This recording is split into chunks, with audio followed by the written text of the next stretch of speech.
Terus sesuai janji saya untuk menghormati UII, saya tadi sudah matur sama Pak On juga sama Direktorat.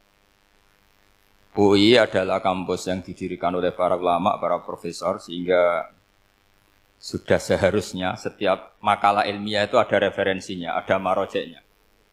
Dan yang dipakai di seluruh dunia, di semuanya, untuk ulumul Quran itu yang paling pokok pakai kitab Al-Itqan. Al-Itqan fi ulumil Quran, karangannya Imam Suyuti. Sebelum saya terangkan teks persisnya, itu ada sekian problem dalam memahami Quran, terutama kalau lewat terjemah. Problem itu bisa gawat betul, bukan gawat-gawatan tapi gawat betul. Misalnya ada ayat begini dan terjemahnya pasti begini. Fa'ainama tuwallu fathamma wajhullah. Kamu menghadap mana saja, di arah manapun, di sana ada ridhonya Allah. Itu kalau hanya pakai terjemah, tentu menjadikan kita sholat bisa menghadap ke timur, ke barat, ke utara, dan ke apa? Selatan. Saya cerita sedikit tentang asbabun nuzul. Memang tema sekarang tentang asbabun nuzul. Dulu Rasulullah SAW ketika di Mekah itu sholat menghadap Ka'bah. Tapi setelah pindah di Madinah, di mana Madinah itu ada komunitas Yahudi dan Nasrani, Rasulullah itu menghadap ke Baitul Maqdis, kira-kira 16 bulan. 16 sampai 17 bulan. Semua riwayat itu kisarannya hanya 16 sampai berapa? 17 bulan. Sehingga orang Yahudi itu bilang begini, Muhammad ini baiklah, meskipun dia membawa agama baru, tapi kiblatnya masih ikut kita, masih baik kan. Setelah 16 bulan, Nabi diperintahkan Allah untuk menghadap ke Ka'bah. Awal liwajaka syatrul masjidil haram. Maka orang Yahudi itu berontak. Berontaknya adalah kiblat mereka ditinggalkan. Cara berpikir orang Yahudi itu kiblat mereka ditinggal. Sehingga mereka bilang mawallahum an qiblatihim allati kanu 'alaiha. Apa yang menjadikan umat Islam berpaling dari kiblat Baitul Maqdis. Kemudian mereka provokatif betul. Ini perlu diperjelas. Provokatif. Bilang begini. Inna Muhammadan tahayyara fi din. Muhammad ini bingung dalam beragama. Sehingga habis ngomong A, ngomong B. Habis kiblat Ka'bah, kiblat Baitul Maqdis. Sehingga dalam banyak tarikh disebutkan peristiwa kiblat itu terbanyak melahirkan orang murtad, orang yang keluar dari Islam. Gara-gara provokasi orang Yahudi, Muhammad tahayyara fi din. Muhammad itu bingung dalam menentukan pilihan apa? Beragama. Kemudian walhasil singkat cerita akhirnya Nabi itu madhep Ka'bah. Apa yang terjadi mukjizat itu adalah bahwa agama ini agama yang mewakili semua agama sebelumnya yang masih orisinil. Yaitu Nabi akhirnya berargumentasi Ka'bah adalah kiblat yang asli, yang lebih tua. Terus mereka tanya, buktinya apa? Dijawab oleh Quran, fihi ayatum bayyinatum maqamu apa? Ibrahim. Ka'bah bukti tertua adalah di situ ada makam Ibrahim. Makam itu jejak kaki. Ya kalau bahasa Indonesia makam itu kuburan. Kalau dalam bahasa Arab makom itu jejak apa? Jejak kaki. Sehingga diketahui oleh sejarah dibuktikan di situ ada jejak kaki siapa? Nabi Ibrahim.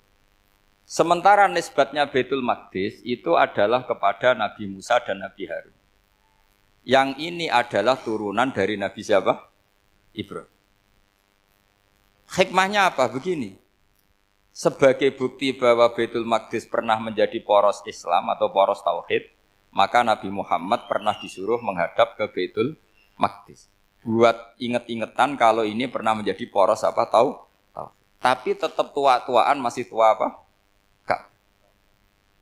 Nah, kenapa tua Ka'bah tadi? Karena Ibrahim adalah Abul Anbiya, bapak dari para. Dan di situ ada jejak kakinya. Fihi ayatum bayyinatum maqam. Bukti itu belum cukup. Dibuktikan lagi bahwa Ismail kecil itu hidupnya di Ka'bah. Kita tahu sa'i baina Safa wal Marwah adalah karena Siti Hajar sedang mencari apa? Air. Jadi ada bukti sekian, bukti empirik bahwa Ibrahim itu kiblatnya itu Ka'bah, bukan Baitul. Sehingga ada kata-kata fihi ayatum bayyinatum maqamu Ibrahim. Nah, tanpa ngerti asbabun nuzul, kamu akan mengartikan fa'ainama tuwallu fathamma wajhuhu itu salah. Karena di situ kamu menghadap mana saja, maka di situ ada ridhonya Maka para ulama memberi catatan, maksudnya begini, kamu menghadap kemana saja, asal itu yang diperintahkan Allah, maka di situ ada ridhonya. Harus seperti itu maknanya, disesuaikan dengan konteks asbabin nuzul. Tanpa seperti itu tidak bisa. Dan masih banyak lagi kepentingan tentang asbabin nuzul. Jadi problem sekarang adalah banyak mufassir yang hanya mengartikan dari terjemah. Itu bahaya sekali. Jika ada orang yang menikah secara mut'ah, itu kan mirip kayak transaksi zina. Mereka berdalil famastamta'tum bihi minhunna fa'atuhunna ujurahun. Perempuan yang sudah kamu nikmati, yang penting kamu bayar. Terjemahnya seperti itu. Karena ujur itu jamaknya ujroh. Itu fatal sekali. Padahal ayat itu begini, settingannya begini, setting siakul kalamnya atau asbabun nuzulnya begini. Ini sekaligus, memang saya sengaja ngaji dengan tema yang berat, bentuk penghormatan pada yang ngaji. Kalau temanya ringan kan kayak TPQ. Jadi ini supaya gue keren-kerenan, ini ada doktor Pak Oni pernah dekan Fakultas Hukum. Jadi kalau saya nanti salah tinggal ditangkap saja, gampang kan? Tapi nangkap saya berurusan dengan Tuhan. Jadi kalau orang dekat Allah itu yang tanggung jawab itu Allah. Jadi dia bisa menang di kepolisian tapi kalah di hukum Tuhan. Jadi kalau berhadapan-hadapan dengan saya. Begini asbabun nuzulnya begini. Wal muhsanatu minan nisa yang awal juz 5 itu ya kita santai aja. Yang awal juz 5 itu sebetulnya maktuf diatafkan pada ayat hurrimat alaikum ummahatukum wa banatukum wa akhwatukum wa ammatukum wa kholatukum wa banatul akhi wa banatul ukhti. Jadi perempuan yang haram dinikah itu ada 7. Yang faktor nasab yaitu siapa? Ibu, putri, saudara putri, bulik dari bapak, amah itu bulik dari bapak, kholah itu bulik dari ibu, keponakan dari saudara lelaki, keponakan dari saudara perempuan. Ini disebut haram karena nasab gen. Kalau orang Jawa bilang hanya 4 karena ngitungnya bulik baik dari bapak maupun ibu. Kalau orang Jawa bilang kan bulik terus keponakan dihitung 1. Padahal ada keponakan dari saudara lelaki, ada keponakan dari saudara apa? Perempuan, wa banatul akhi wa banatul ukhti. Terus kedua, haram karena rodok. Kita tahu dalam hukum Islam rodok adalah sama dengan nasab. Jadi ibu yang pernah menyusui kamu berarti jadi ibu kamu. Dan saudara sepenyusuan berarti menjadi saudara kamu. Ini disebut wa ummahatukumul lati arda'nakum wa akhwatukum minar rodok. Terus ketiga, haram karena musoharoh, karena besanan. Jadi pagi ini misalnya saya nikah dengan Sri, bilang qabil tu nikaha wa taswijaha bil mar'il madkur. Setelah nikah dengan Sri ini otomatis ibunya dia menjadi mertua.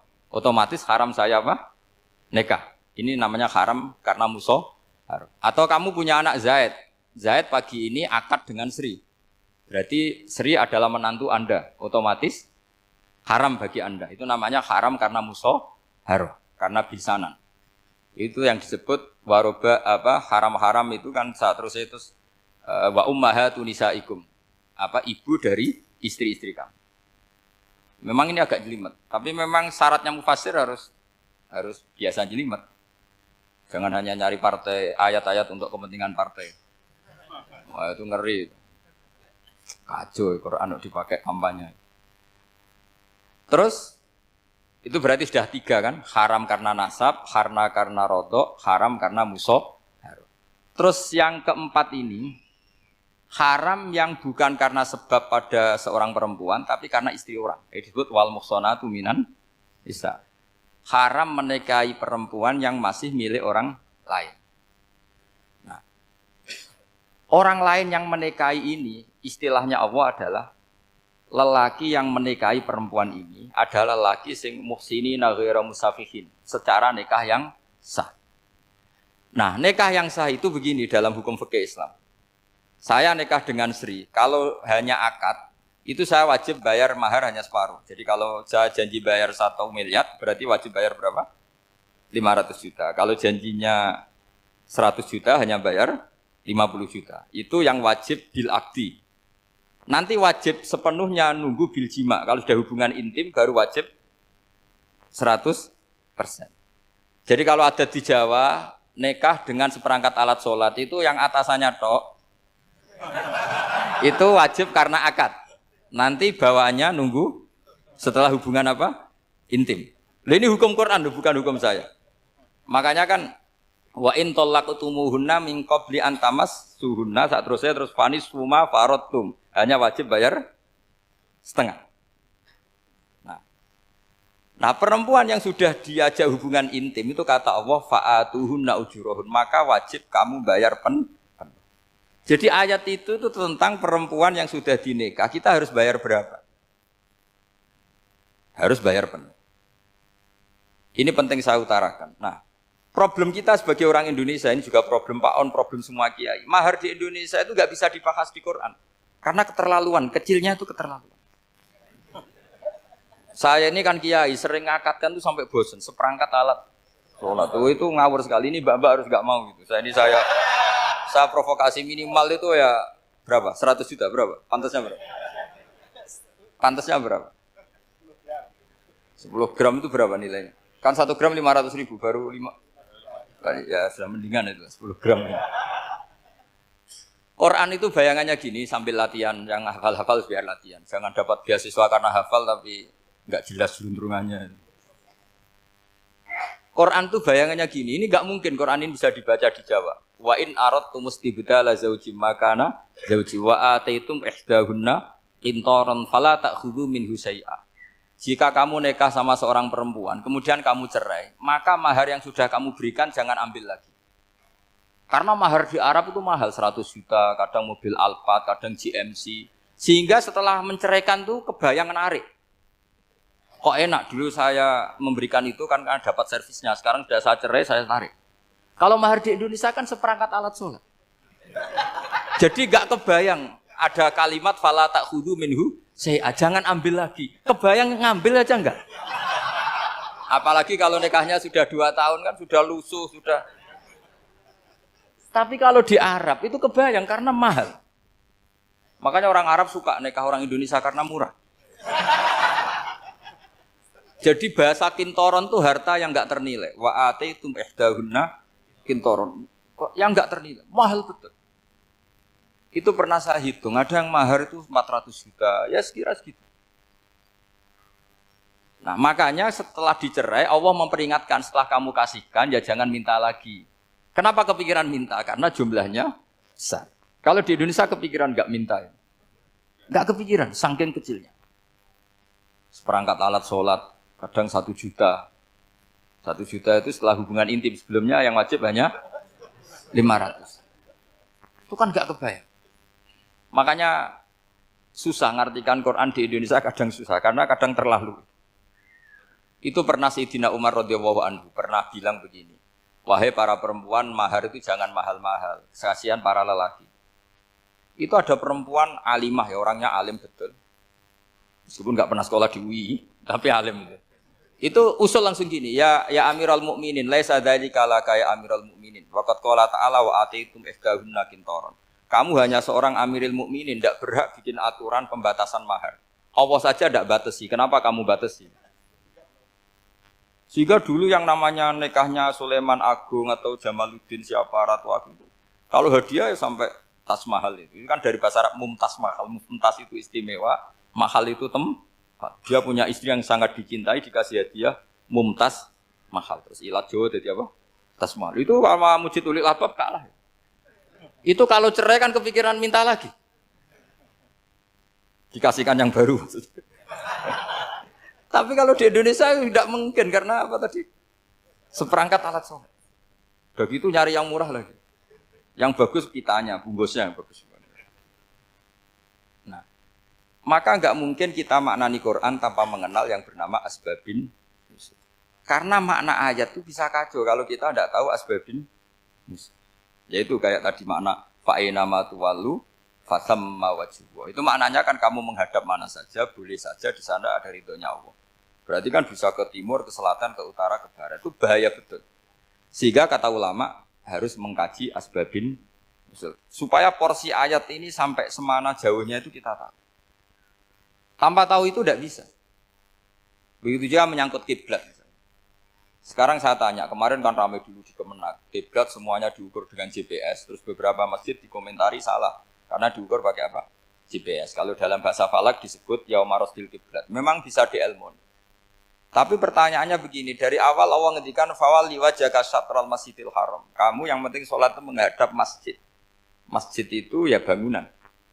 Sehingga kata Ibnu Abbas yang diriwayatkan banyak ulama mengatakan Al-Ka'bah kiblatun li ahlil masjid wal masjid kiblatun li ahlil haram wal haram kiblatun li ahlil masyriq wal maghrib. Jadi kalau orang di dalam masjid kiblatnya harus Ka'bah. Di luar masjid kiblatnya asal bangunan Masjid Haram. Tapi di luar sini kayak di Indonesia boleh semua tanah haram. Kenapa begitu? Kata Ibnu Abbas karena Quran turun bilisanin Arabiyyim mubin. Jadi kalau orang Jogja kalau mau ke Jakarta arahnya kemana? Barat. Itu sebetulnya ketika Anda ke barat itu persis Jakarta apa bisa saja pasnya itu Pangandaran. Tapi orang itu akan bilang kalau ke barat ya ke Jakarta.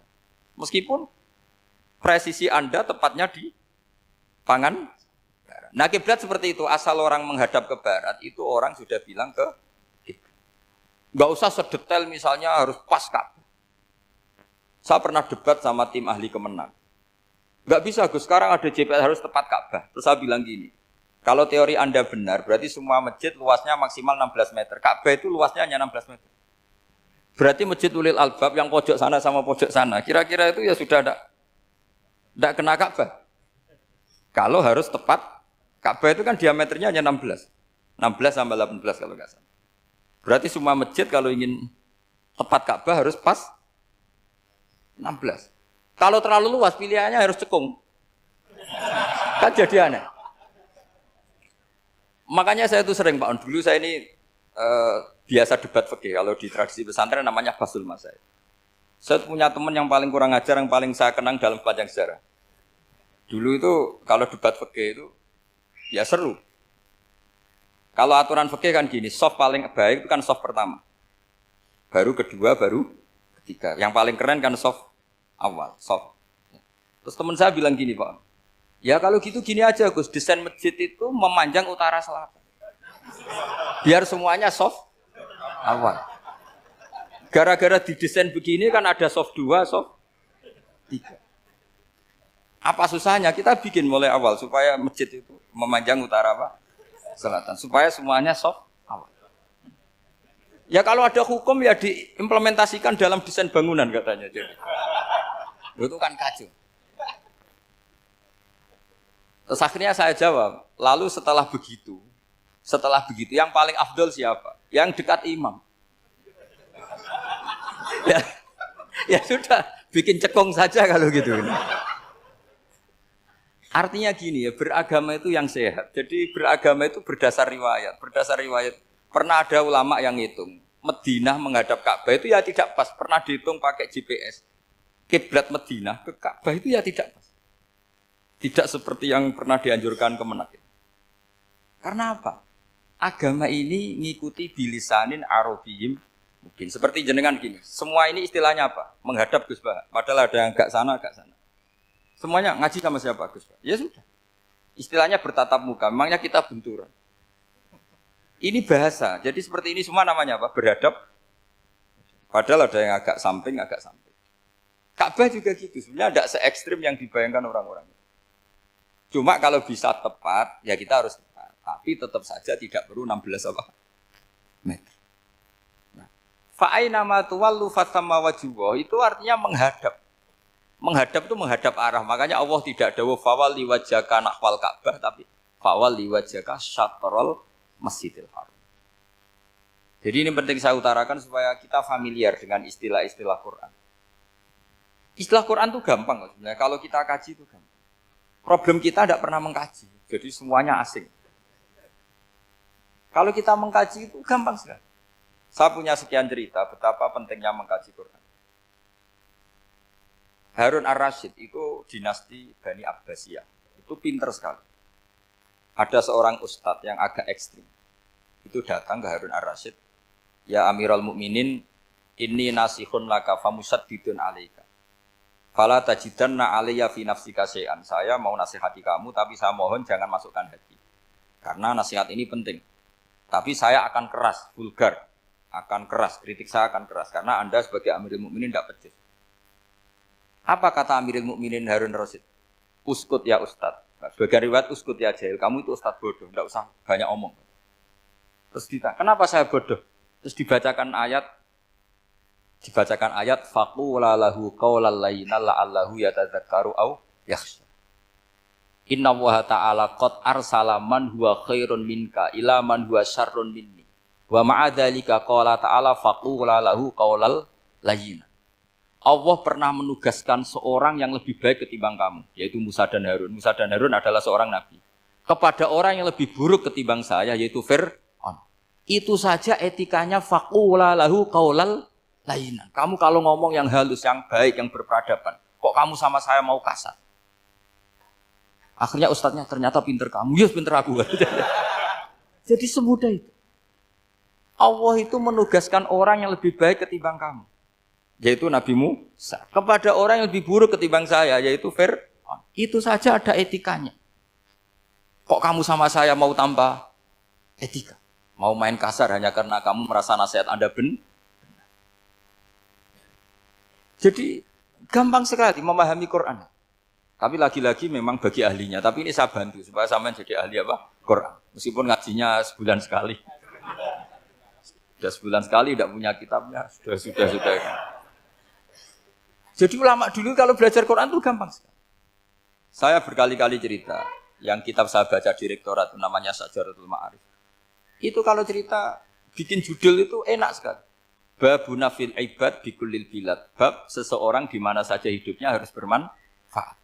Terus dalilnya itu hanya mengutip makalahnya Nabi Isa, wa ja'alani mubarakan ainama kuntu. Ciri utama seorang nabi apa? Saya di mana-mana adanya berkahi orang lain. Jadi berkah bagi orang lain. Maksudnya tidak jadi problem bagi orang lain. Artinya kamu hidup entah di Jogja seperti Pak Ono orang Jember, saya orang Rembang. Hidup di Jogja manfaat, di Jember ya manfaat, di mana-mana manfaat. Saya pernah di Korea seminggu ya manfaat. Saudara kita TKI yang di Korea ya manfaat, di sana bikin masjid, bikin apa. Karena ngendikane Allah menceritakan Nabi Isa siapa? Wa ja'alani mubarakan ainama kuntu. Saya adalah orang yang di mana-mana berkah. Artinya manusia eksistensinya harus seperti itu, hidup di mana saja berkah. Gampang sekali memahami Quran. Pernah Imam Syafi'i ditanya, kalau kamu enggak kehilangan air atau enggak ada air di satu daerah, cari-cari dulu. Sampai enggak ketemu. Setelah enggak ketemu air baru kamu boleh tayamum. Imam Syafi'i ditanya, apa dalilnya harus mencari dulu? Kalau nggak ada air ya langsung tayamum saja. Kenapa harus nyari-nyari dulu? Jawabnya Imam Syafi'i itu gampang sekali. Qala ta'ala falam tajidu ma'an. Kemudian kamu tidak menemukan air. Di mana-mana tidak menemukan setelah mencari. Kalau belum mencari namanya tidak tahu. Kan ayatnya kan falam tajidu ma'an. Kemudian kamu tidak menemukan air. Tidak menemukan tuh nyari dulu apa langsung ambil sikap? Nyari dulu, baru kesimpulannya tidak ketemu. Kalau belum pernah nyari namanya tidak tahu. Segampang itu ulama dulu memahami Quran karena konstruksinya utuh. Yaitu mereka tahu betul bahwa Quran itu bilisanin Arabiyim. Ketika Futuhat Syam dulu itu dikuasai tentara Romawi. Era Sayyidina Umar Futuhat. Yerusalem dikuasai tentara Islam. Itu awal Sayyidina siapa? Umar radhiyallahu anhu. Ketika Futuhat mau ada pesta besar-besaran. Tapi Umar menolak. Ketika menolak, kenapa Anda menolak? Beliau hanya membaca ayat innallaha ta'ala ayyara qauman faqala adhabtum thayyibatikum fi hayatikumud dunya. Allah itu mengkritik satu komunitas kaum yang zaman di dunia menghabiskan semua kenikmatan. Maka kita tidak perlu syukuran besar-besaran. Jangan-jangan jatah kita di akhirat kita habiskan di dunia. Itu adhabtum thayyibatikum fi hayatikumud. Semudah itu ulama. Rasulullah pernah dahar, pernah makan. Makan karena 3 hari gak makan, cara di Indonesia gak makan nasi, gak makan daging, sudah lama sekali. 3 hari Nabi itu hanya makan kurma dan air putih. Pernah Nabi gak makan roti sampai 3 hari. Kalau Indonesia mungkin gak makan nasi. Di hari ketiga, ada sahabat yang berbaik hati, Nabi disembelihkan kambing, dipotongkan kambing, Nabi disuruh dahar. Itu baru dahar setengah piring, Nabi berhenti. Ketika ditanya, setengah piring itu kan sudah kuat untuk sholat, untuk apa sudah kuat. Ditanya, ya Rasulullah kenapa berhenti? Bukankah engkau tidak makan ini 3 hari? Nabi menjawab walatus alunna yauma idzin anin naim. Semua nikmat yang saya rasakan nanti ada pertanggungjawabannya. Makanya saya tidak ingin banyak-banyak. Wah itu kalau diterapkan di sini nggak populer. Makanya saya tahu gayanya ngaji Quran itu nggak siap dengan konsep-konsep Quran ini. Jadi segampang itu orang dulu. Nah karena apa ya itu tadi.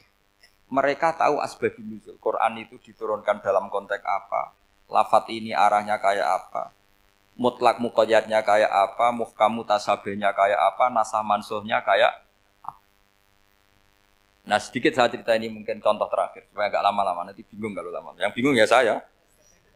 Bingung cara memahamkan. Jadi kalau guru itu kan bingung cara memahamkan. Kalau murid bingung cara memahami. Nggak tahu tingkat kebingungannya sama. Kalau guru itu bingung cara memahamkan. Kalau murid bingung cara. Jadi ini pertemuan dua kelompok bingung.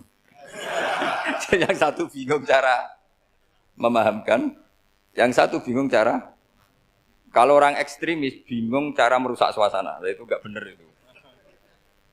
Ada loh.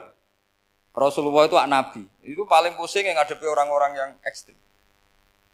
Karena apa? Cara berpikir itu lompatannya itu enggak tertib.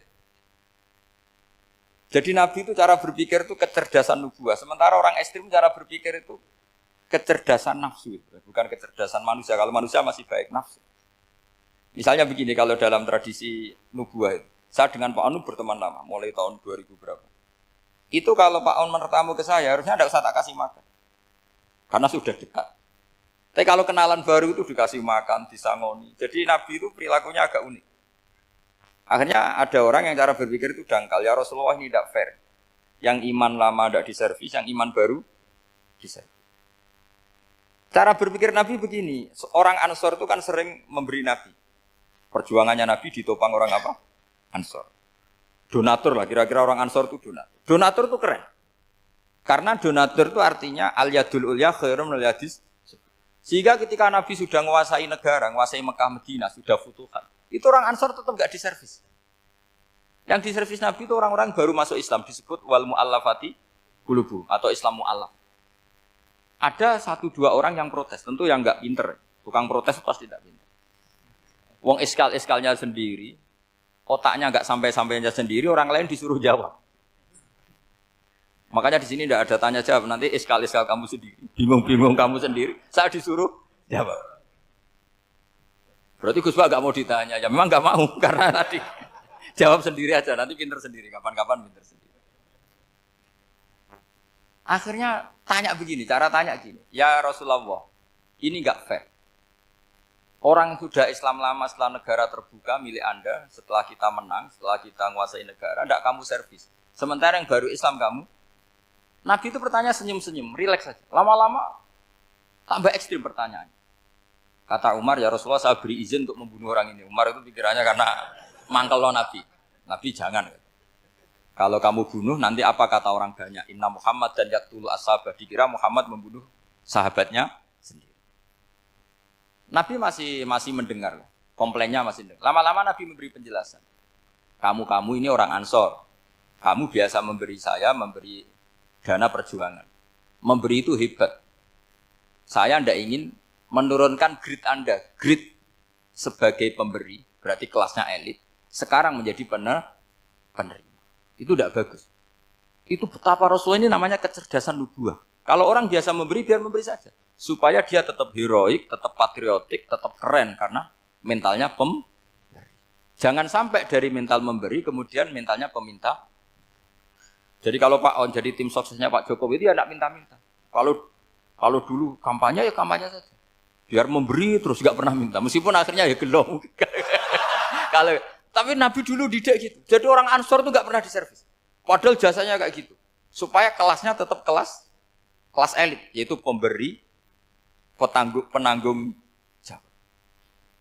Nabi nggak ingin orang Ansor turun grade menjadi penerima. Orang-orang yang cerdas nubuah menerima konsep Nabi seperti itu. Lo tanya sama Pak On, saya dadani terjemahan UI itu puluhan tahun sama Pak. Itu beliau ke kontrakan saya ke rumah beliau.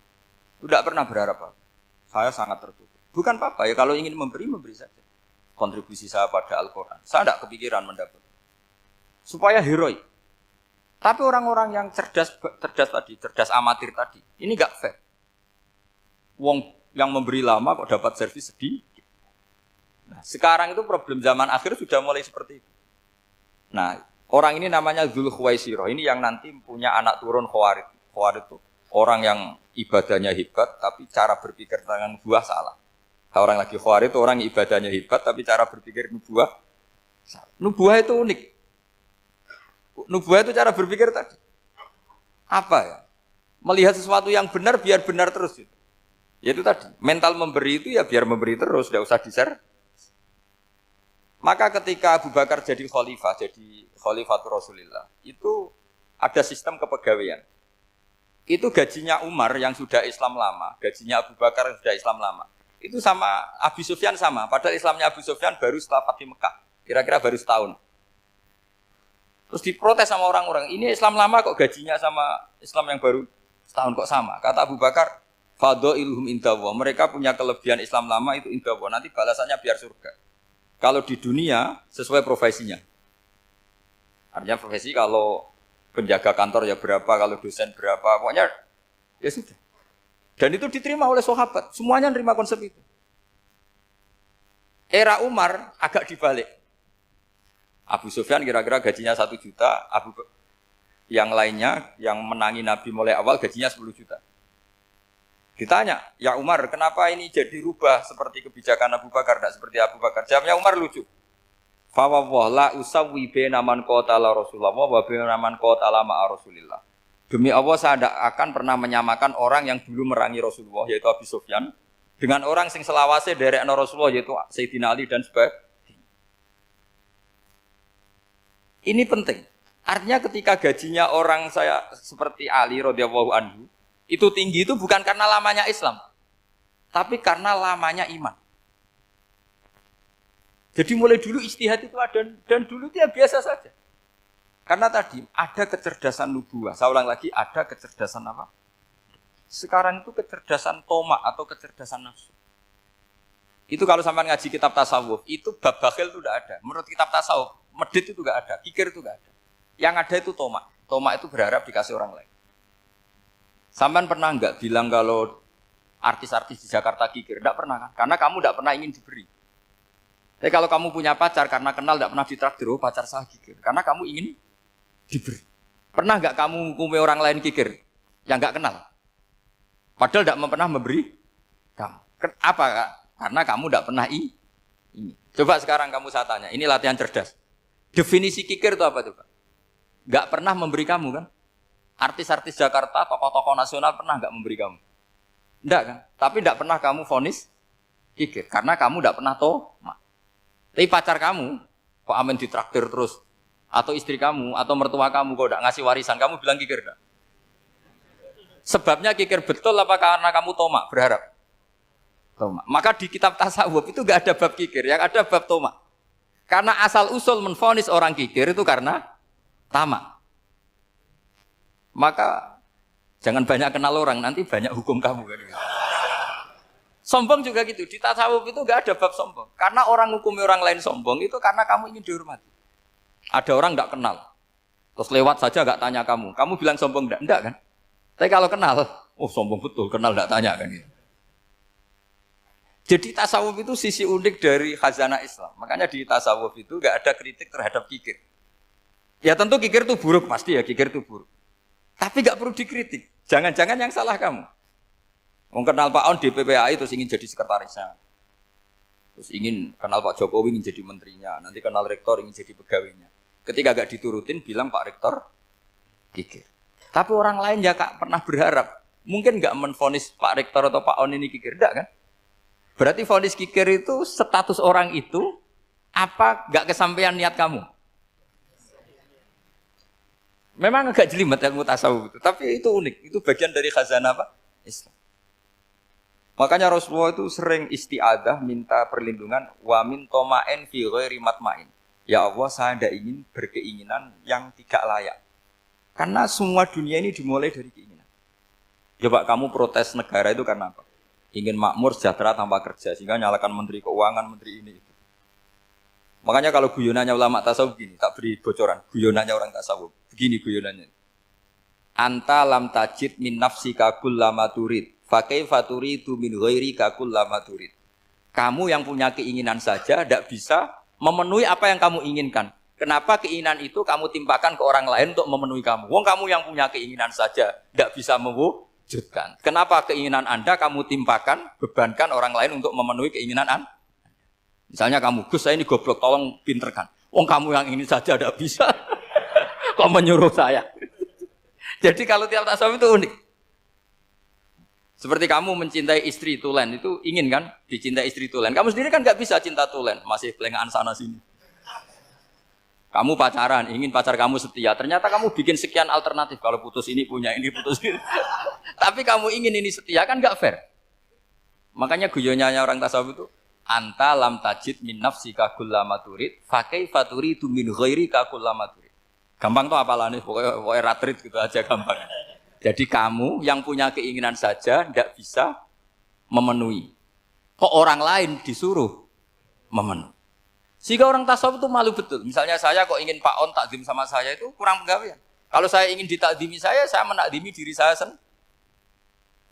Makanya berbahagialah orang yang ngilu terus saya ganteng sendiri ya Allah. Saya kaya sendiri. Menunggu orang lain bilang kamu kaya itu repot. Menunggu orang lain bilang kamu hebat itu, ya sudah bilang aja, ya Allah saya hebat, ya Allah saya ganteng, ya Allah saya cantik. Daripada menunggu orang lain bilang apa? Cantik. Jadi ilmu tasawuf itu unik. Jadi kalau fikih itu yang dikritik itu kikir. Kalau tasawuf enggak toma. Karena orang yang kamu vonis kikir itu jangan-jangan tidak kikir, tapi mementingkan yang lebih penting. Misalnya ada teman yang tidak pernah nakdir kamu, ternyata punya ibu sakit, uangnya dianggarkan untuk ibunya yang sakit, atau anaknya sekolah, atau keluarganya masih butuh biaya, ya, sehingga sama teman dia kikir. Hakikatnya kikir apa mementingkan yang penting? Tapi kamu karena gak pernah ditraktir menvonis kikir. Nah, ini pelajaran. Jadi makanya yang dianteni ilmu tasawuf itu tamak tadi kalau dalam bahasa Indonesia, bukan kikir. Karena vonis kikir itu akan disematkan orang yang tidak kesampaian hajatnya. Makanya bapak saya itu, keluarga kiai itu ajarannya itu. Yang penting jangan berharap dari orang lain. Ini Pak On saksinya, saya dulu benahin terjemah itu nggak pernah ingin diperlakukan seperti ini. Ya ngaji aja. Karena pikirannya keluarga kiai itu sederhana. Kalau ngamal ya ngamal saja. Ngamal itu heroik. Makanya buyut-buyut kita semua ini kan pahlawan semua. Membela negara Indonesia jadi merdeka. Ya nggak pernah kebayang jadi presiden, menteri. Tapi sekarang nggak, ngamal sedikit saja harus jadi menteri. Jadi ini bahaya kalau dalam kelangsungan bernegara karena orang biasa transaksional. Awal negara ini dibangun berdasar heroik, bukan berdasar apa? Transaksional. Tapi sekarang orang akan membiasakan itu. Apa-apa itu transaksional. Ini tidak bagus untuk kelangsungan bernegara. Apalagi kelangsungan beragama. Sehingga seperti saya ini masih punya desa-desa binaan di Sragen, di pedalaman Papua sekalipun. Saya punya santri banyak di Papua. Itu kalau cerita itu unik-unik. Itu mau Jumatan, itu enggak ada orang 40. Sudah datang setengah 12, itu datangnya 3 jam. Di situ mau ketemu santri 3. Semua, karena ya akhirnya mereka tanya gini, Pak. Pertanyaannya itu lucu. Gus, boleh enggak Jumatan orang 3? Secara fikih Syafi'i kan harus orang 40. Kemudian mereka tak bilang, buat sholat duhur saja. Mereka enggak mau. Wong Jumat-Jumat kok duhur. Harinya kan Jumat, masa sholatnya? Sehingga kita yang jadi kiai akhirnya nyari fikul madzhabil arba. Nyari fikih madzhab 4. Ternyata Imam Malik membolehkan orang 6. Ada yang bilang 12. Yang penting keceluk jamun. Jamun itu kelompok. Kalau 3 kan belum keceluk apa? Belum disebut apa? Kelompok. Ini penting saya utarakan supaya kita berjuang itu bukan karena selfie seperti ini kayak di Ulil Albab, masjidnya keren, kampus swasta tertua, terus termasuk nomor 1 2 di Indonesia. Oke, kita syukur dengan kebesaran UI. Tapi yang namanya dakwah itu menjadikan orang tidak tahu menjadi tahu. Termasuk kepada desa-desa tertinggi. Sama. Yang namanya menteri itu pembantu presiden. Untuk memenuhi kebutuhan rakyat banyak. Sekarang misalnya menteri pertaniannya itu hebat, cerdas. Tapi petani nggak mau nandur padi, mau apa itu? Coba yang membantu ketahanan pangan itu para petani mau nanam padi apa karena menteri pertanian? Karena petani mau nanam. Ya sudah GR saja, kita pembantu presiden semua. karena ikut menyumbangkan ketahanan pangan. Tapi kamu kan gak digaji, kita keren, ngamal tanpa harap gaji. Ini penting. Supaya Anda itu enggak hati kecil gitu. Ikut menyumbang negara tanpa ingin dapat gaji. Keren enggak? Nah itu nubuah. Apa? Nubuah. Orang Ansor itu seperti itu. Sehingga ketika Rasulullah wafat dan ada kompetisi kepemimpinan, itu orang Ansor enggak ikut. Sudah kita makmum saja, silahkan dibagi di saking baiknya orang Ansor. Nah, makanya saya ulang lagi ya. Kecerdasan nubuah ini yang enggak difahami orang Khawarij. Orang Khawarij cara berpikir yang kerja banyak harus dapat banyak. Sementara kecerdasan nubuah enggak. Yang biasa memberi, terus memberi saja, biar derajatnya tetap al-yadul ulya.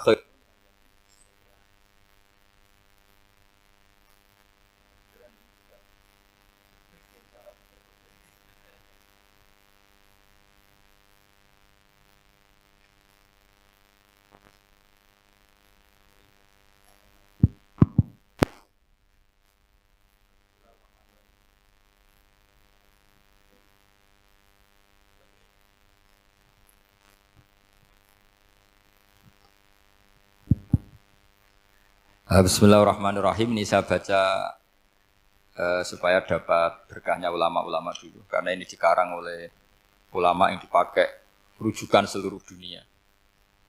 Begini, qala Ibnu Taimiyah, ma'rifatu sababin nuzuli yu'inu ala fahmil ayat. Jadi mengenali asbabin nuzul itu membantu memahami secara benar ayat itu. Karena tadi kalau ayat itu dipotong, itu maknanya bisa kacau kayak tadi famastam ta'tum bihi minhunna fa'atuhunna ujuruhun. Kalau diterjemah itu kan mendukung kawin mut'ah. Kalau terjemahnya saja perempuan siapa saja yang pernah kamu nikmati, yang penting kamu bayar. Itu kan aliran sesat dan menyesatkan. Itu konteks asbabun nuzul tidak seperti itu. Perempuan yang sudah menjadi istri kamu, seorang lagi perempuan yang sudah menjadi istri kamu, jika sudah kamu hubungan intim, maka maharnya harus dibayar penuh. Tapi kalau belum hubungan intim, maharnya hanya wajib separuh. Fanis suma farotum illa ayafuna au ya'fualladzi biyadihi uqdatun nikah. Tapi tadi kalau di Indonesia gimana Gus? Ya itu yang repotnya. Maharnya itu tadi mau kena atasan dan apa? Bawahan. Wah kacau kalau di Indonesia. Sehingga kita bingung kalau dalam logika Arab kan gitu. Bayangannya kalau cerai, kata Allah fala ta'khudhu minhu syai'an. Harta yang sudah kamu berikan ke istri jangan diambil lagi. Sampai dilarang ngambil tuh karena jumlahnya banyak sehingga kepikiran ngambil. Kalau di Jawa enggak usah dilarang sudah tidak akan ngambil karena rukuhnya sudah lusuh. Itu susahnya baca Quran di Jawa. Karena dari awal maharnya terlalu apa? Kecil. Terus beliau Imam Suyuti termasuk di sini menyontohkan yang pasti salah kalau difahami yaitu tadi ayat apa itu fa inama tuwallu fastaman apa wajib. Jadi beliau terus meringatkan betapa pentingnya mengenali asbabin nuzul. Karena asbabin nuzul itu gampang. Saya ulang lagi, asbabin nuzul itu gampang.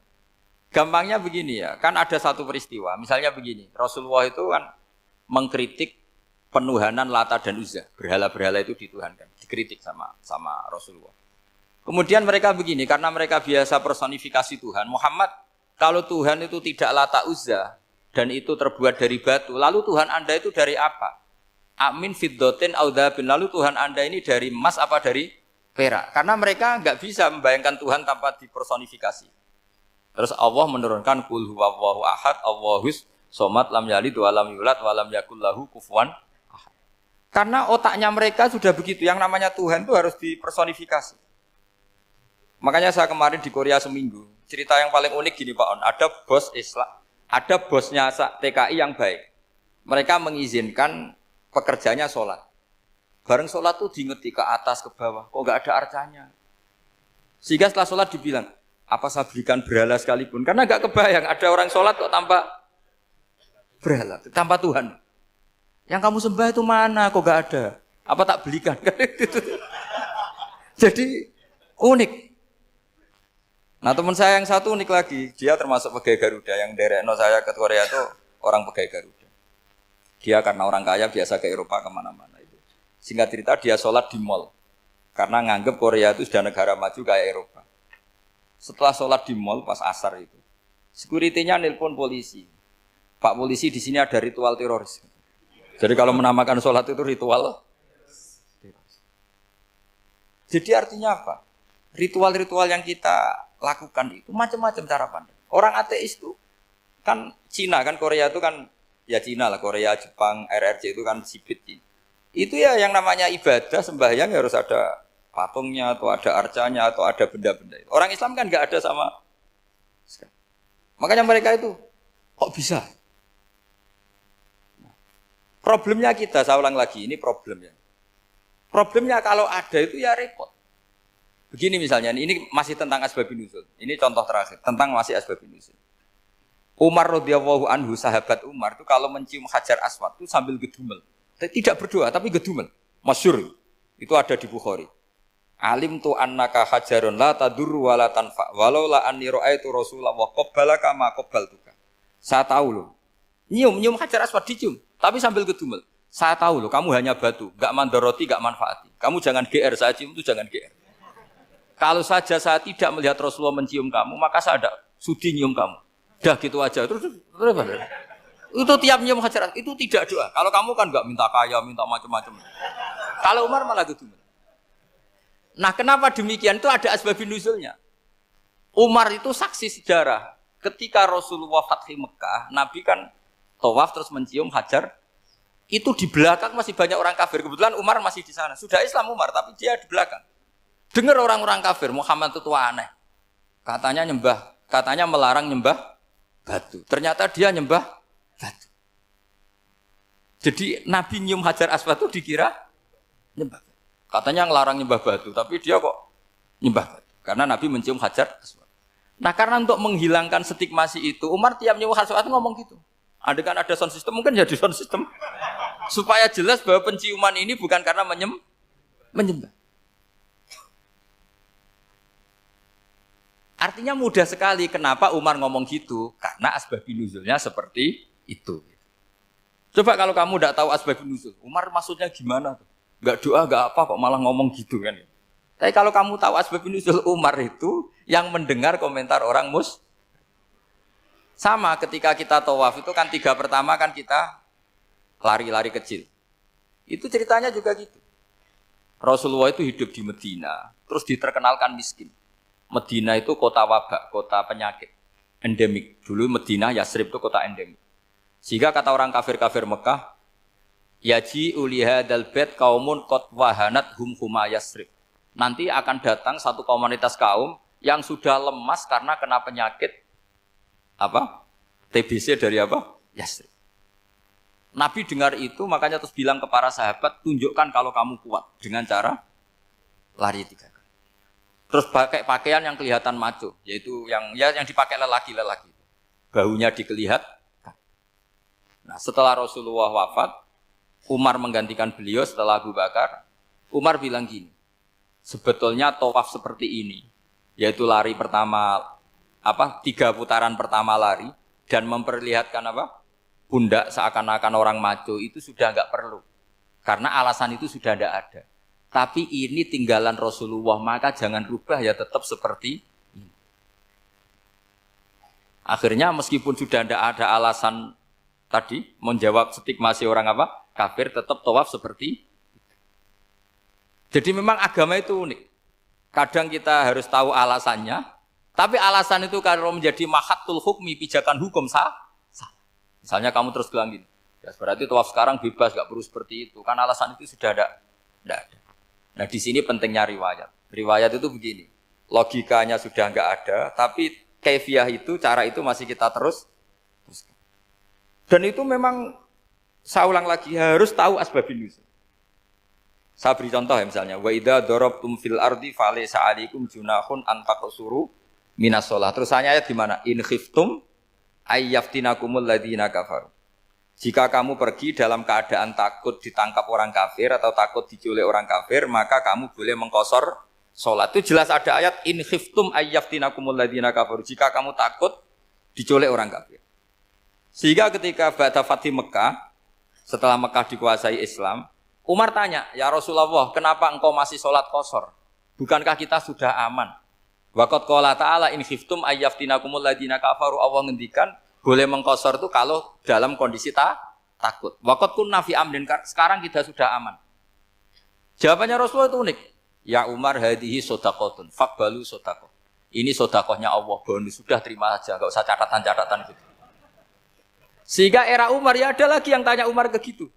Terus kata Umar, sa'altu dzalika Rasulullah sallallahu alaihi wasallam faqala hadihi shadaqatu wa faqbalu shadaqah. Sudah ini bonus dari Allah, terima saja.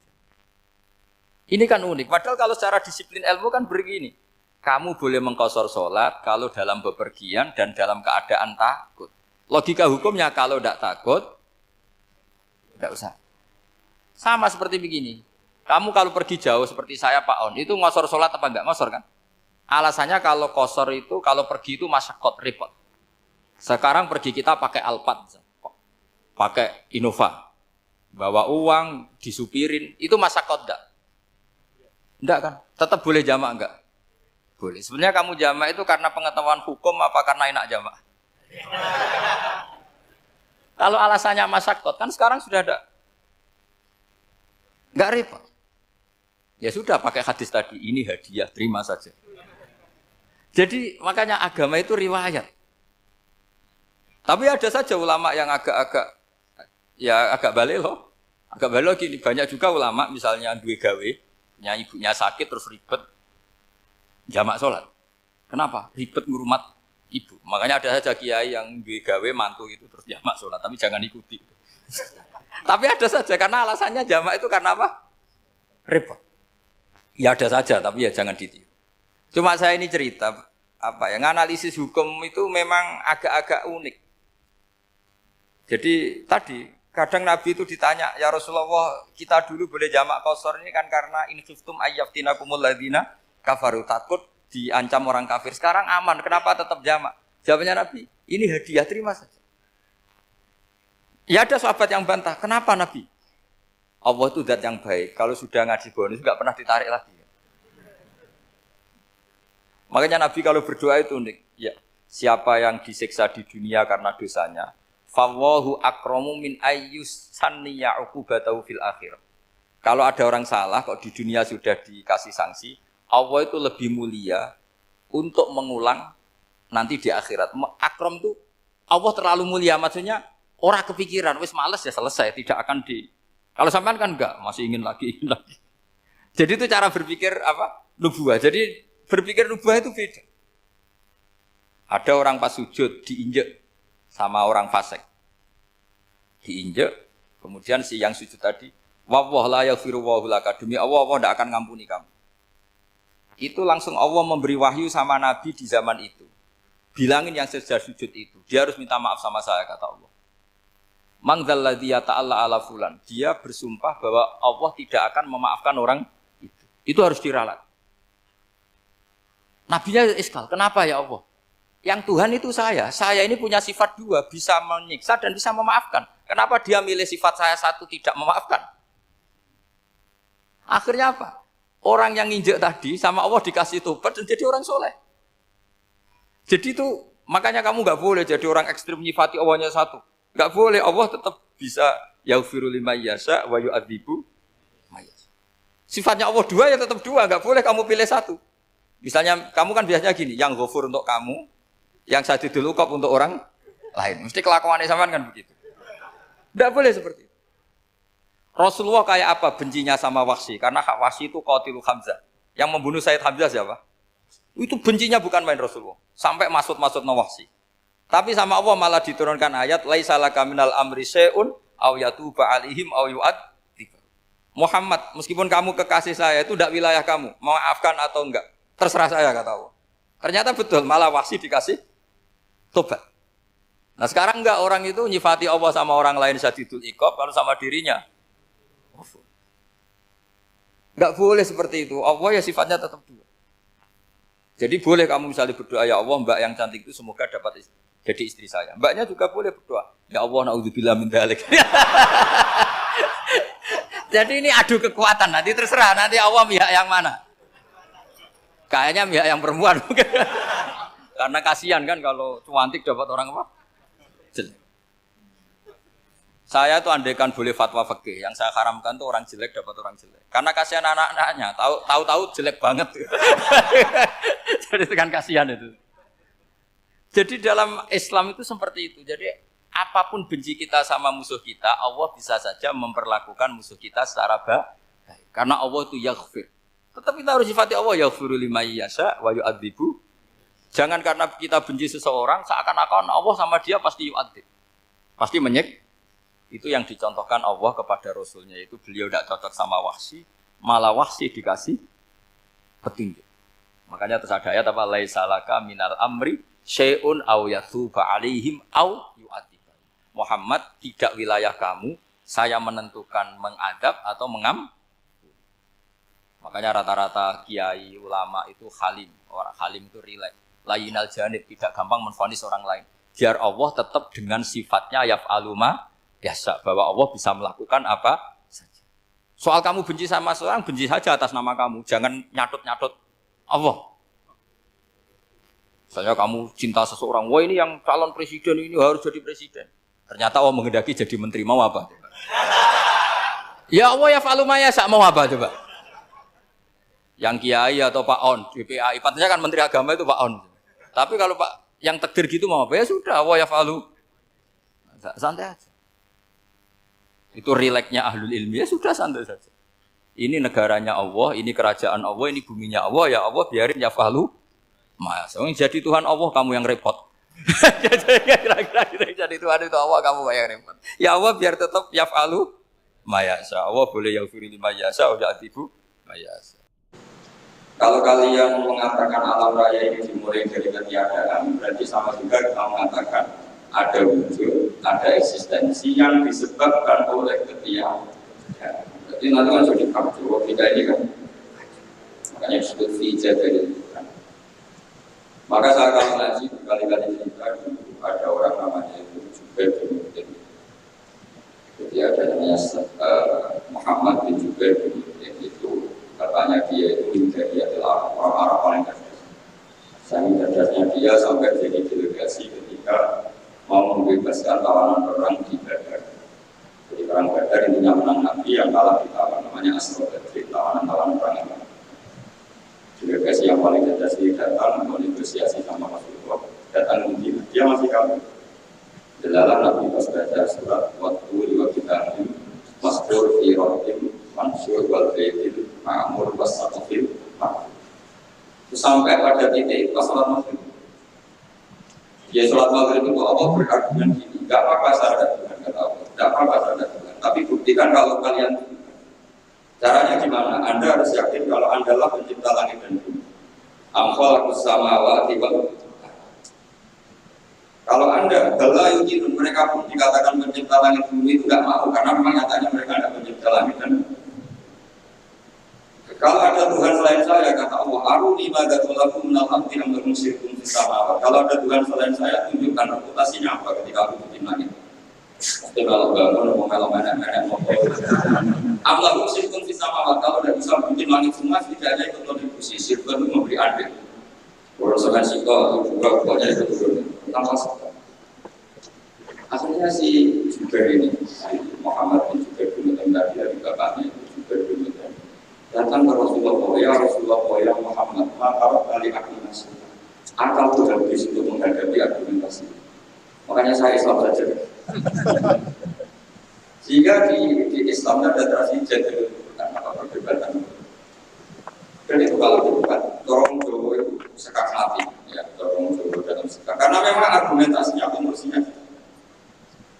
Sehingga perdebatan Islam dan ateis, makanya di Sarah Bukhari di kata satu sari itu ada pertanyaan gini. Kenapa Quran memposisikan hanya berjumpa dengan Yahudi dan Nasrani, tidak pernah di situ rivalitas dengan ateisme atau komunisme? Kata kitab itu mengatakan karena ateisme itu terlalu tidak masalah, sehingga diambilkan perkhilafahnya di. Jadi kira-kira kalau kamu ketemu orang ateis, siapa yang bangun masjid ini? Ya, bangun saja.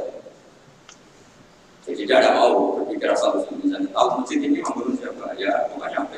Yang bangun siapa? Enggak ada. Langit bumi ada ya, yang membangun siapa? Ya enggak ada. Pokoknya ada aja. Itu kan aja goblok. Beda dengan orang Kristen Trinitas, ya kan lumayan, mungkin salah tapi kan lumayan. Tuhan berapa? Saya lumayan masih ada sebabnya. Itu sebab. Meskipun ada pertanyaan berikutnya, setelah tiga yang paling top siapa? Karena dijawab satu Tuhan Allah itu. Tapi yang jelas itu masih ada lumayannya karena menyebut satu faktor bahwa mewujud dari disebabkan oleh mewujud yang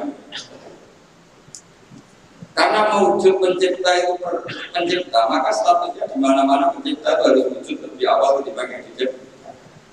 Maka kita sifat itu kan siapa Allah waludat yang pertama. Itu dalam bahasa keseharian disebut al-wudin dan yang pertama. Karena yang menciptakan itu super, maka nggak boleh terkalahkan. Maka disifati al-baqo atau al-akhir. Karena kalau dia terkalahkan artinya tidak super. Maka disifati al-awwal al-akhir. Karena wujudnya ketika nggak ada apa-apa, maka Tuhan harus disifati qiyamu binafsi. Kalau dalam bahasa Quran al-qayyum yang berdiri sendiri, yang eksistensinya tidak butuh makhluk lain atau perangkat lain. Karena kalau butuh perangkat lain berarti pertanyaannya Allah dan yang dibutuhkan di mana? Dulu Allah. Tapi kan dia tidak bisa hidup tanpa yang dibutuhkan, berarti di mana? Dulu yang dibutuhkan. Kalau dulu yang dibutuhkan ini saja yang bukan dalam hidup. Nah, makanya itu tidak boleh dikatakan al-qayyum. Maka dalam ayat kursi disebut Allahu la ilaha illa huwal hayyul qayyum. Terus lah tak suruh sinatu malah apa itu nggak boleh ngantuk, nggak boleh tidur. Nanti kalau kamu maksiat pas waktu menjadi masalah. Kalau masih jam segini, orang kamu pas itu jadwal itu kan. Jadi Quran itu kalau bikin logika itu gampang mudah. Sehingga untuk menentukan Allah sebagai Tuhan, Allah sering memaklumatkan diri. Kalau kamu mengaku sebagai Tuhan, aruni mada sholat tadi, tunjukkan ke kami. Aru itu dari kata ari-aria, ditunjukkan ke kami. Mada sholat tadi, reputasi Tuhan-Tuhan kamu itu ikut apa ketika bumi tak ciptakan. Lalu reputasinya juga ketika langit tak ciptakan reputasinya. Maka Allah dalam surat Nabi juga menghentikan ma asyadduhum khalqas samawati wal ardi wala khalqa anfusihim. Bahkan saya tidak menemukan mereka, tidak menyaksikan mereka ikut terlibat menciptakan langit dan bumi. Bahkan mereka tidak menciptakan diri mereka. Misalnya Isa atau Yesus, dia sendiri tidak bisa menciptakan dirinya sendiri. Lalu terjadi Tuhan, jadi itu tanggal lahirnya jelas di bumi. Jadi di mana? Bumi. Jadi kalau bumi di Tuhan ini bumi saya harusnya tidak jadi Tuhan. Jadi argumentasi Quran itu. Makanya disebut ma asyaddu khalqas samawati wal ardi wala khalqa anfusihim. Dan itu ulama dibabkan namanya bagi dari Quran. Bab Quran melatih kita berargumen. Dan itu banyak hadis. Nabi itu punya sifat selain sidik amanat, itu punya sifat fatona, kecerdasan. Kecerdasan maknanya kecerdasan menjelaskan kebenaran. Dan itu Nabi kalau menjelaskan mungkin sangat-sangat. Bukan sekedar itu sangat-sangat.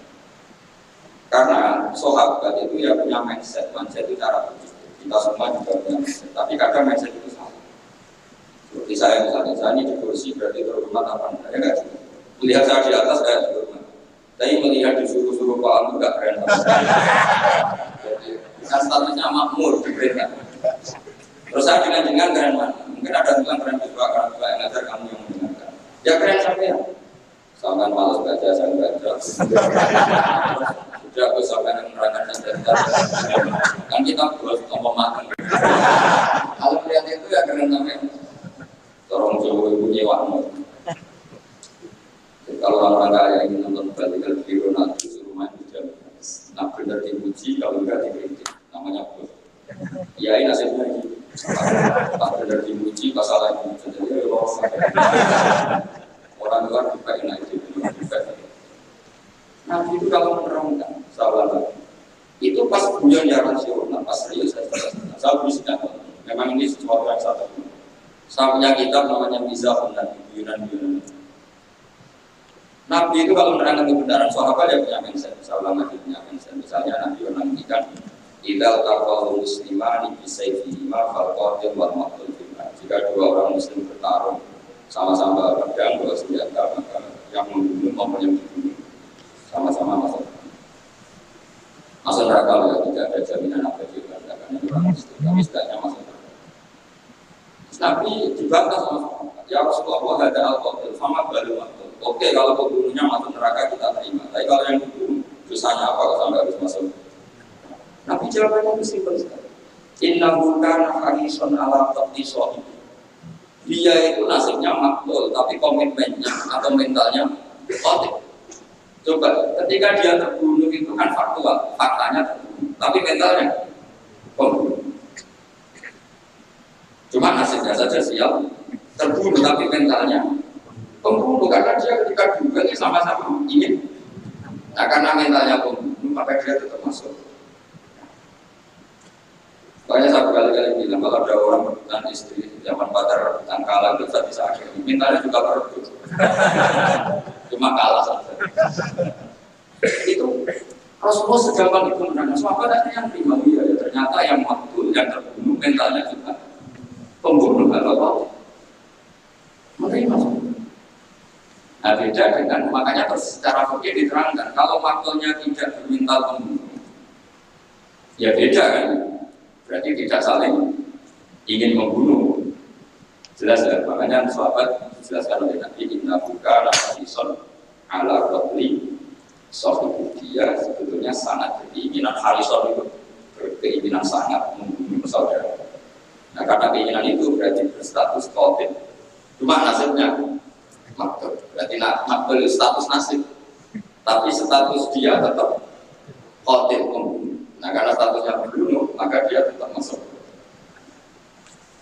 Saya beri contoh akurasinya Nabi dalam mendikan, meskipun masuk. Makanya Nabi mendikan, saya ini Nabi. Pas emosi yang mendikan benar, pas santai yang mendikan benar, bahkan pas beliau mendikan benar. Kalau kita kan enggak, kalau emosi maka tidak terkontrol. Kalau Nabi itu enggak, ketika emosi pun masih termasuk pas beliau. Masyhur itu beberapa kitab hadis. Ada seorang sekolah yang Nabi, kalau sekarang kira-kira jam 4 atau jam 5. Beliau ketika konsultasi hukum sama Nabi bisa pulang. Ditanya, kenapa kamu bisa pulang? Tadi saya kesini jalan kaki. Sehingga kalau saya pulang, agak sorean nanti saya buru-buru bisa mesti materi.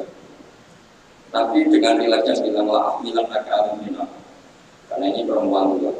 Dan nanti tak pinjemin anak saya. Terus si orang tua tadi protes, kamu bisa berbuat dengan anaknya? Tapi ya sering terus ngaji lagi sampai dekati Ibu Samsi. Terus nyuruh sahabat, ini untuk pinjamkan dia. Pinjamkan untuk tua, ya untuk yang layak. Ya Rasulullah katanya anaknya unta, ini kok untanya tua, ya mesti untuk anak yang enggak. Jadi Nabi biaya. Jadi ya unta meskipun tua namanya, ya anaknya unta. Nanti kan Nabi kayak kamu mungkin diterusin orang masuk tua ya anak anakmu. Tapi Nabi tentu tidak akan menghentikan itu. Jadi Nabi sudah aja masih itu kan mengundang orang tamat tapi ya tidak kok. Anaknya siapa? Meskipun tua. Mungkin kalau orang yang nggak ngerti dunia dia, misalnya anaknya dia itu dunia itu saja. Jadi kalau akan berkaya kuat. Dulu kalau kiai di kota sebagian itu banyak kiai kota yang tanya, kenapa harus dia alam terus? Saya tanya, kamu tanya apa bukan? Kalau tanya saja, kalau bukan enggak. Tanya. Begini cara berpikir kiai ini, maaf ini mungkin beda. Kalau ada kiai ini, masyarakat itu kan menyimpan sebutkan pertanyaan. Dan itu malu kalau kita terlalu mudah. Segan. Kiai itu kan sudah alim, orang wali itu kalau ada juga, kalau enggak pelakar, orang tidak berani. Sehingga memang kiai harus punya sisi supaya tergumpal pertanyaan berani mengungkap. Meskipun harus punya sisi aura karisma menjaga wibawa. Dan dia itu bisa semua ya karena karisma. Ya seperti kita ngadepi anak istimewa itu kadang kita wibawa di dalam. Tapi kalau nampak wajib berlanjut terus wibawa tidak berani bisa ada saat kita harus lakukan.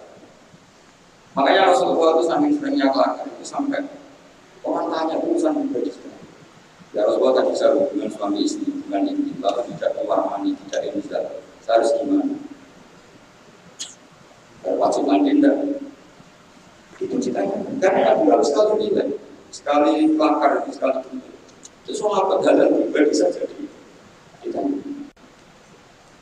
Andai kan Nabi terlalu wibawa, maka hal-hal hari yang terkait suami istri tidak tertuang.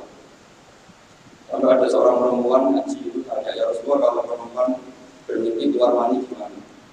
Itu perempuan pikirnya itu menunjuk kamu itu diminta malam di depan Rasulullah. Masa itu di Nabi lihat ya bina mu'ala istafinal haqawa tidak malu membicarakan sesuatu yang sama. Jadi itu kenapa itu jaga energi. Kalau tangan kan bisa yang beliau mau itu karena tadi untuk menjaga energi. Makanya ada cerita di hadis. Yang satu roh ila salah satu nabi Allah itu tertawa yang tiga orang. Ada orang itu ditanya dari belakang ini hadis di Sunan Ibnu Majah termasuk kitab Munah dan Muhtamad al-Qudusita al-Muhtamad di antaranya adalah kitabnya siapa? Ibnu Majah itu Bukhari, Muslim, siapa lagi? Abu Dawud, Tirmidzi, Nasai. Majah itu sudah sesuai kelas lainnya. Al-Muqaddam untuk Bukhari selain Bapak Muslim, Abu Dawud, Tirmidzi, Nasai. Terus akan menambahkan musnadnya Ahmad bin itu di situ orang berdiri langsung bilang awayat hakul robbu ya Rasulullah masa Tuhan itu tertawa. Iya kadang tertawa ya tentu dengan makna yang layak bagi Allah Subhanahu wa taala enggak bisa bayangkan tawanya pada kamu. Terus kata si Arabi tadi idan lanak dimamin robbin yat hakul khair. Kalau gitu kita tidak akan kehilangan kebaikan dari Tuhan yang mau sendiri. Hanya kalau Tuhan mau senyum pasti hari ini. Makanya si Arabi tadi terus bilang ya Rasulullah, saya tidak suka kalau nanti dihisab bapak saya. Kenapa? Bapak saya kadang masih ngomong. Ininya dihisab orang juga apa? Karena Allah lebih agama. Jadi dulu itu Nabi itu mensuasanakan ngaji itu. Sehingga kadang Nabi itu ya didebat dengan sesuatu yang Nabi sendiri kaget. Misalnya Nabi pas khutbah itu Rasul khutbah menerangkan kiamat, lepas khutbah juga. Ada orang dulu yang gini, ya Rasulullah jangan ngomong kiamat terus, tapi tidak jelas tanggalnya. Itu lalu mata saat kiamat itu kapan? Kamu bicarakan terus, tapi tidak jelas tanggal. Mata saat kiamat itu kapan? Bagi Arab kita ini orang aneh, ngomong kiamat tidak jelas tanggalnya. Gue paling nggak 2012 ini. Nah, dulu itu sampai ditanya sama Gus Gus dia sampai segini. Terus nunggu kiamat di pas kiamat 2012. Aja dia nunggu di sini mau sama saya. Ya karena sampai gak yakinnya bisa kiamat ada tanggalnya. Mata sah. Terus Nabi itu terus saja khutbah. Sahabat yang di belakang itu beranalisis. Oh Nabi ya dengar. Lam yasma. Ada analisis, enggak dengar tapi tidak berkenan karena pas khutbah ditanya. Berarti dua analisis. Lam yasma, nanti enggak respon karena ada. Yang kedua menganalisis kaidah maqal, nanti maka berkenan ketika khutbah dicela apa pertanyaan. Tapi akhirnya jual lagi Arab sampai jual tidak ada nanti jawab. Wah ini kalau dijawab ngomong sih. Ngomong gitu. Akhirnya Nabi tanya. Kamu siapa yang tanya kiamat kapan? Saya kiamat kapan? Kau bicarakan terus dari jelas tanggal. Tapi balik tanya, maaf tatkala. Lalu persiapan kamu apa kalau terjadi kiamat? Gantian Nabi. Jawabnya Arabi tadi, fawawa maaf tatkala kafir sholatin wala syamin walakin itu.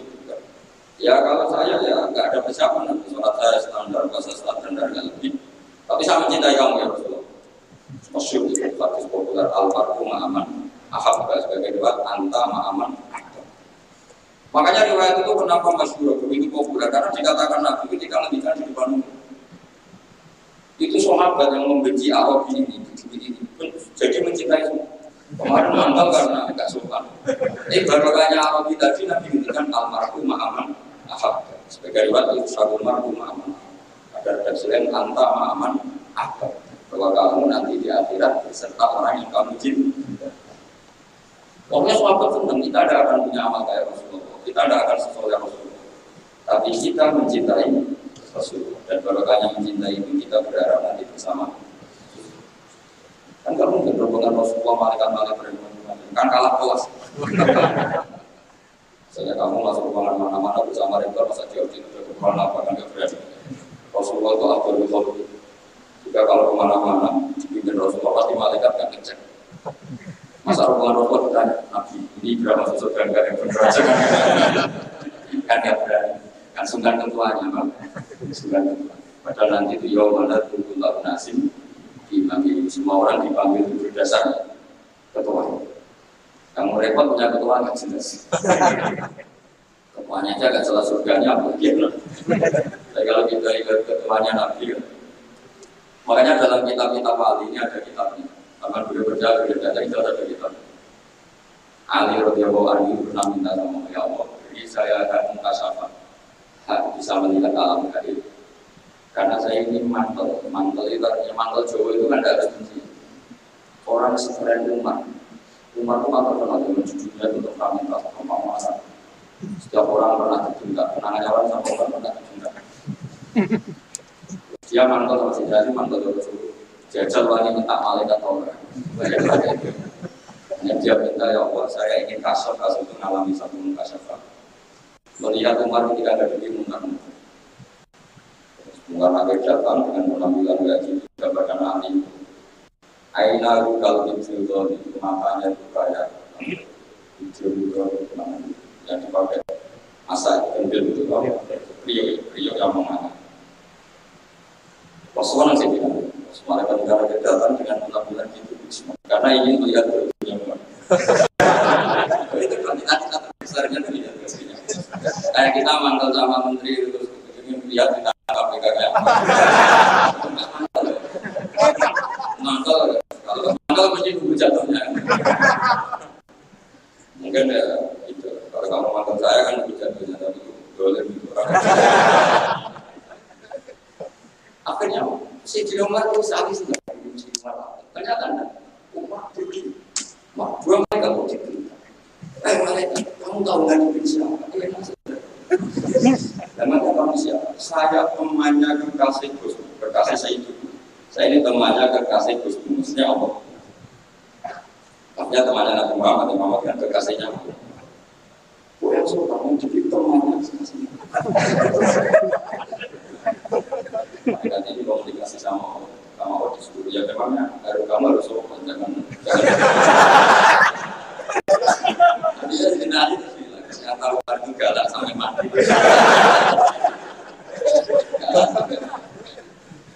sama tidak usah protes apa alam seperti itu mungkin ya saya baca mungkin kalau Allah mungkin karena Allah pernah mensifati dirinya itu alimul ghaibi fala yudhiru ala ghaibihi ahadan illa man irtada berrasulin fa'innahu yasluku min bayyadihi wa min khalfihi rasul.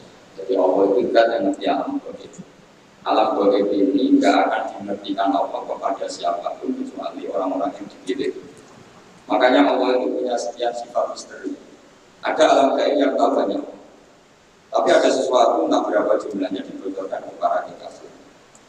Sehingga di Masjid Konstantinopel, di Masjid Arya Sofia jadi Konstantinopel yang di Turki itu Konstantinopel. Ya.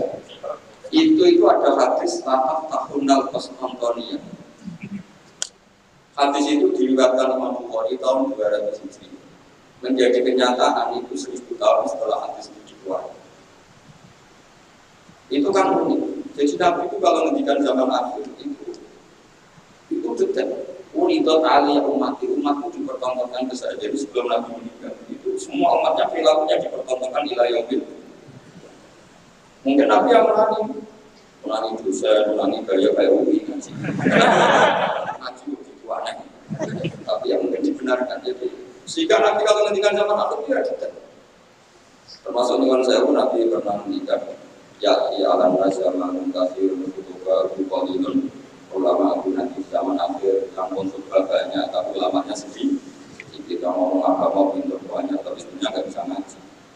Buat orang-orang tapi itu kalau tidak sedih. Termasuk yang ngeri adalah ketika dianalisis oleh ulama besar, yaitu Nukhawtu itu ulama besar yang sangat analisis dari disebut Nukhawtu banyak itu sekitar tahun 800 Hijriah. Itu ngedikan diri di antara. Suatu saat kebaikan itu profesi, sinar. Dulu kalau orang rumah tanah ya jaga rumah saja. Kalau ngajarin santri ngajarin. Kalau jaga keamanan negara jaga saja. Semuanya Sekarang kebenaran itu progres. Jadi suatu saat kebenaran atau kebaikan itu kadang ada orang matanya itu orang kaya. Dia senyum terus, memang kita harus. Dia kamu dari rumah, dari rumah tukang bermodal kas tugas. Coba kalau Anda punya istri berbaik-baik, itu sebenarnya sudah bisa. Karena di tempat kerjanya senyum terus, suaminya tidak dapat pemerataan. Jadi suatu saat kebaikan itu biasanya itu senyum tentu ibadah kan kata Nabi. Kalau kamu tidak bisa sedekah, paling tidak sedekah walau ditolong tiba jenis itu dengan wajahnya. Itu yang praktekkan sih. Iya kok kebaikan yang berarti. Kadang Pak Om dulu yang UI nggak senang ngaji Pak Om. Mau yang kebaikan aja gampang senyum balik ini. Jadi tegas juga kadang profesi. Makanya saya pernah ditanya sama. Saya sering punya santri reserse, tanya gini misalnya. Gus, sudah tuh haram enggak? Saya ini reserse, profesi saya harus sudah. Jika ada orang pegang-pegang motor mungkin gak kena-kena. Jawab itu. Jadi anak-anak itu sudah saja. Profesi coba kalau Anda jadi reserse atau satpam, terus ada orang motornya kesulitan. Kalau kamu nggak satpam, mesti pikiran pertama itu mungkin kuncinya nggak pas, apa ada error. Tapi kalau pikiran sendiri,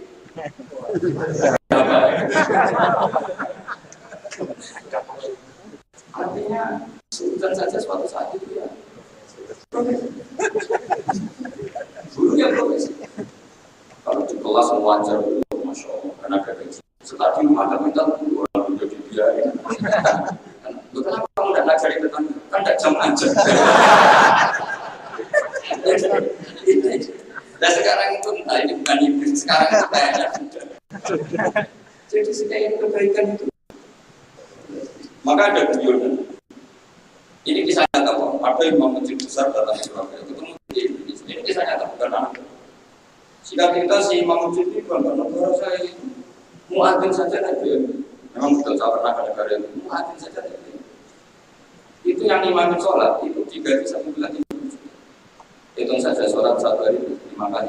Dari per 30 dari 1 juta. 1 juta berarti 1 juta dibagi 5 berapa? Jadi apa enggak? Kalau di sini enggak ada gaji. Kadang kok imamnya aja karena imamnya aja ada GLG apalagi gua enggak ada kok dengan negara. Terakhir dia ada bangga juga begini sama di Indonesia. Pak, Matiman sama sholat terus takut potong gaji ya. Makanya kamu sholat terus menerus karena takut potong gaji. Akhirnya dia, banyak ajaran ini. Ternyata enggak keren, kamu gaji tidak. Coba kalau misalnya UII, rektor resmi gaji yang jadi imam. Terus istiqomah jadi imam, jadi orang wah ya, tak apa-apa. Jadi artinya gini ya, gejolakan Rasulullah itu nyata suatu saat dan itu. Coba muadzin di negara sebelah itu digaji. Namanya juga digaji, bahkan mestinya juga. Makanya Indonesia itu harus bersyukur, banyak ulama yang fasih. Di kampung itu orang mau ngaji jam 8 saja. Saya itu ngaji di rumah saya, itu mulai subuh sampai isya, yang ngaji. Ada orang bingung semua. Oleh profesor sampai tukang muada, terus ngaji-ngaji aja kalau pikiran rumah saya juga pikiran rumah mereka. Karena kita ingin kebaikan adalah istiqomah lagi. Allah mengajarkan kita ngajarin aja. Tapi nanti itu pernah diberikan yang dianalisis oleh suatu saat kebaikan itu sinar. Nah, kenapa beliau mendikan itu? Karena begini kan. Hajat itu orang nakal, hajat di Yusuf. Orang nakal, masyhur itu hajat itu termasuk tragedi dalam sejarah Islam pernah bermaksud dengan sebab hajat. Jadi itu musuh besarnya Abdul Zubair. Abdul Zubair itu mengungkap dia karena pemerintahnya Yazid bin Muawiyah, dia memproklamirkan diri sebagai Amirul Mukminin. Tapi sama pasukannya Yazid jadi dia hajat bin Yusuf meskipun Abdul Zubair etika dikatakan untuk dia padahal pantangannya orang Islam itu bikin berada di jika dapat kabar putih tanah apa haram. Jadi apa ya? Sudah jadi omongan kalau anak kalau rayu itu hajat, bulan begitu hajat. Tapi ketika ketika ditanya Rabi Khaldun setelah 700 tahun dari peristiwa itu, saja itu anaknya kenapa dia itu? Sejak Rabi Khaldun dulu, ya gurunya guru profesi bukan guru mengajar. Hanya beda. Makanya ini sekaligus kita menasihati kita sendiri, menasihati saya, menasihati kita ini semuanya. Profesi itu harus dibawa sampai sehingga menjadi status. Tidak boleh kita hanya profesi dosen dan ngajar di jam. Kita harus status kita mana? Ketemu visa tertinggal ya kita ngajar di kampus ya. Ngajar di kampus ya kita bermental di rumah ya bermental. Di kampus ya bermental kiai, di rumah juga bermental. Kita di yayasan yatim piatu ya sayang yatim piatu, di rumah tanpa ada yang gaji juga sayang. Lama-lama kalau profesi kan di yayasan itu dia sayang sama yatim piatu karena digaji. Ketemu yatim di rumah dia kenapa? Kan ada tugas saya. Nanti lama-lama ditugaskan. Kalau ditugaskan di mana sih? Kalau nggak ditugaskan ada orang normal, baru kan nggak kerja. Wilayah saya kan Jakarta, ini tenggelamnya kan di Jogja. Jadi ngaji semua kalau berdasarkan teritorial profesi. Itu nanti sudah mengingatkan kalau kamu jadi orang baik itu baiklah karena isbat.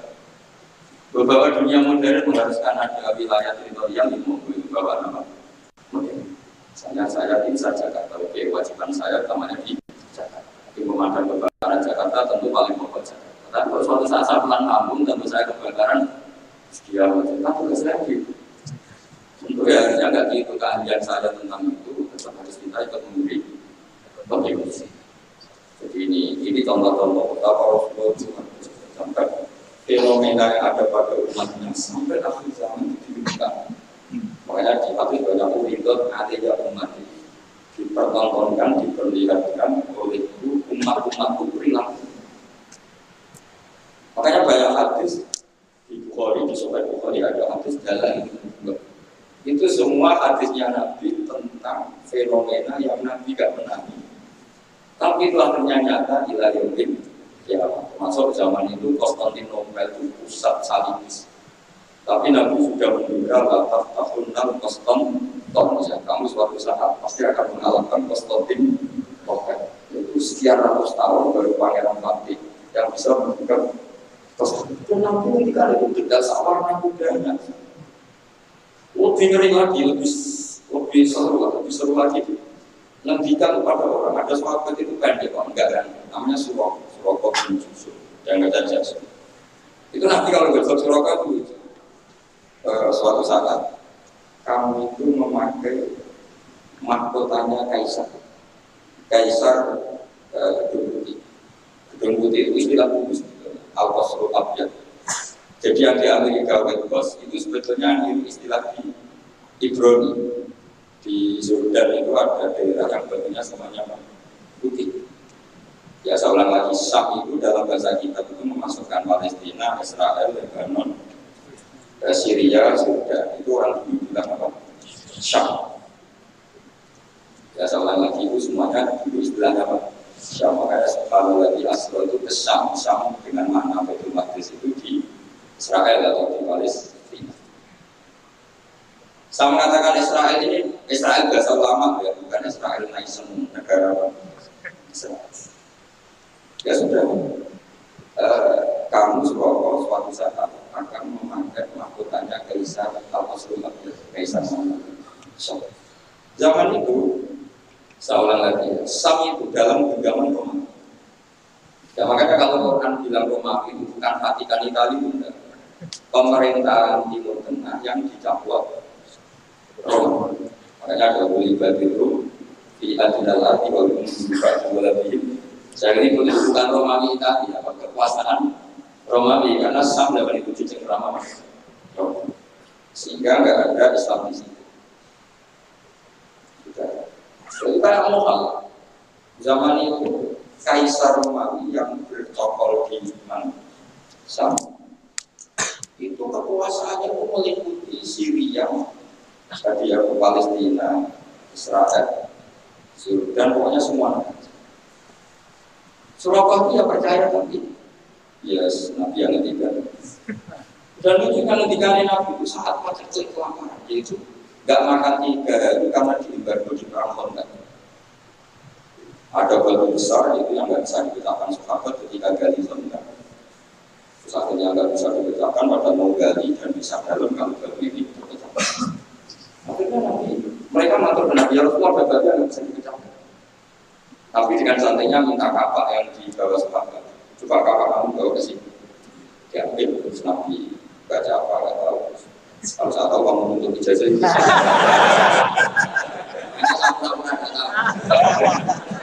Kamu pikiran akan keluarga di kapak Nabi itu ada sinar yang sampai tembus kalkos itu Nabi. Kata Nabi. Dan itu uniknya semua sahabat itu. Kamu tadi melihat apa? Kira-kira Jordan kira-kira gitu. Gampangannya gitu. Suatu saat nanti kamu akan menguasai itu. Terus kamu suruh yang pakai mahkotanya aja sudah baca Kaisar. Ya sudah ya gitu. Setelah itu Nabi wafat. Abu Bakar mimpin tidak ada apa penaklukan itu. Era Umar mimpin itu sanggup dikalahkan oleh pasukan Umar. Dikalahkan oleh pasukan Umar itu rajanya kembali ke Rasulullah. Mahkotanya itu mahkota dari Umar dari Intan akhirnya dipakai Surabaya. Itu cita-cita Surabaya itu suruh cara mbak itu suruh ketemu itu suruh jalan-jalan sih ketawa-tawa karena nggak pas dengan wajahnya. Nggak pas apa-apa buat setelah dipakai beberapa kali kata Umar copot Surabaya itu bagian dari walimah harus kita bagi rata atau kita jadikan sebagai aset. Itu Surabaya bantah bukan kan Rasulullah menghentikan kali ini yang pakai saya. Jadi itu jatah saya. Coba kayak apa Rasulullah dengan detail mahkotanya nanti dipakai. Wadah itu berapa puluh tahun dari Nabi menghentikan sampai itu menjadi kenyataan. Makanya sudah nggak tahu kalau Rasulullah tahu kita setiap ngajar harus tanda tangan nggak tahu. Ya semoga dimaklumi.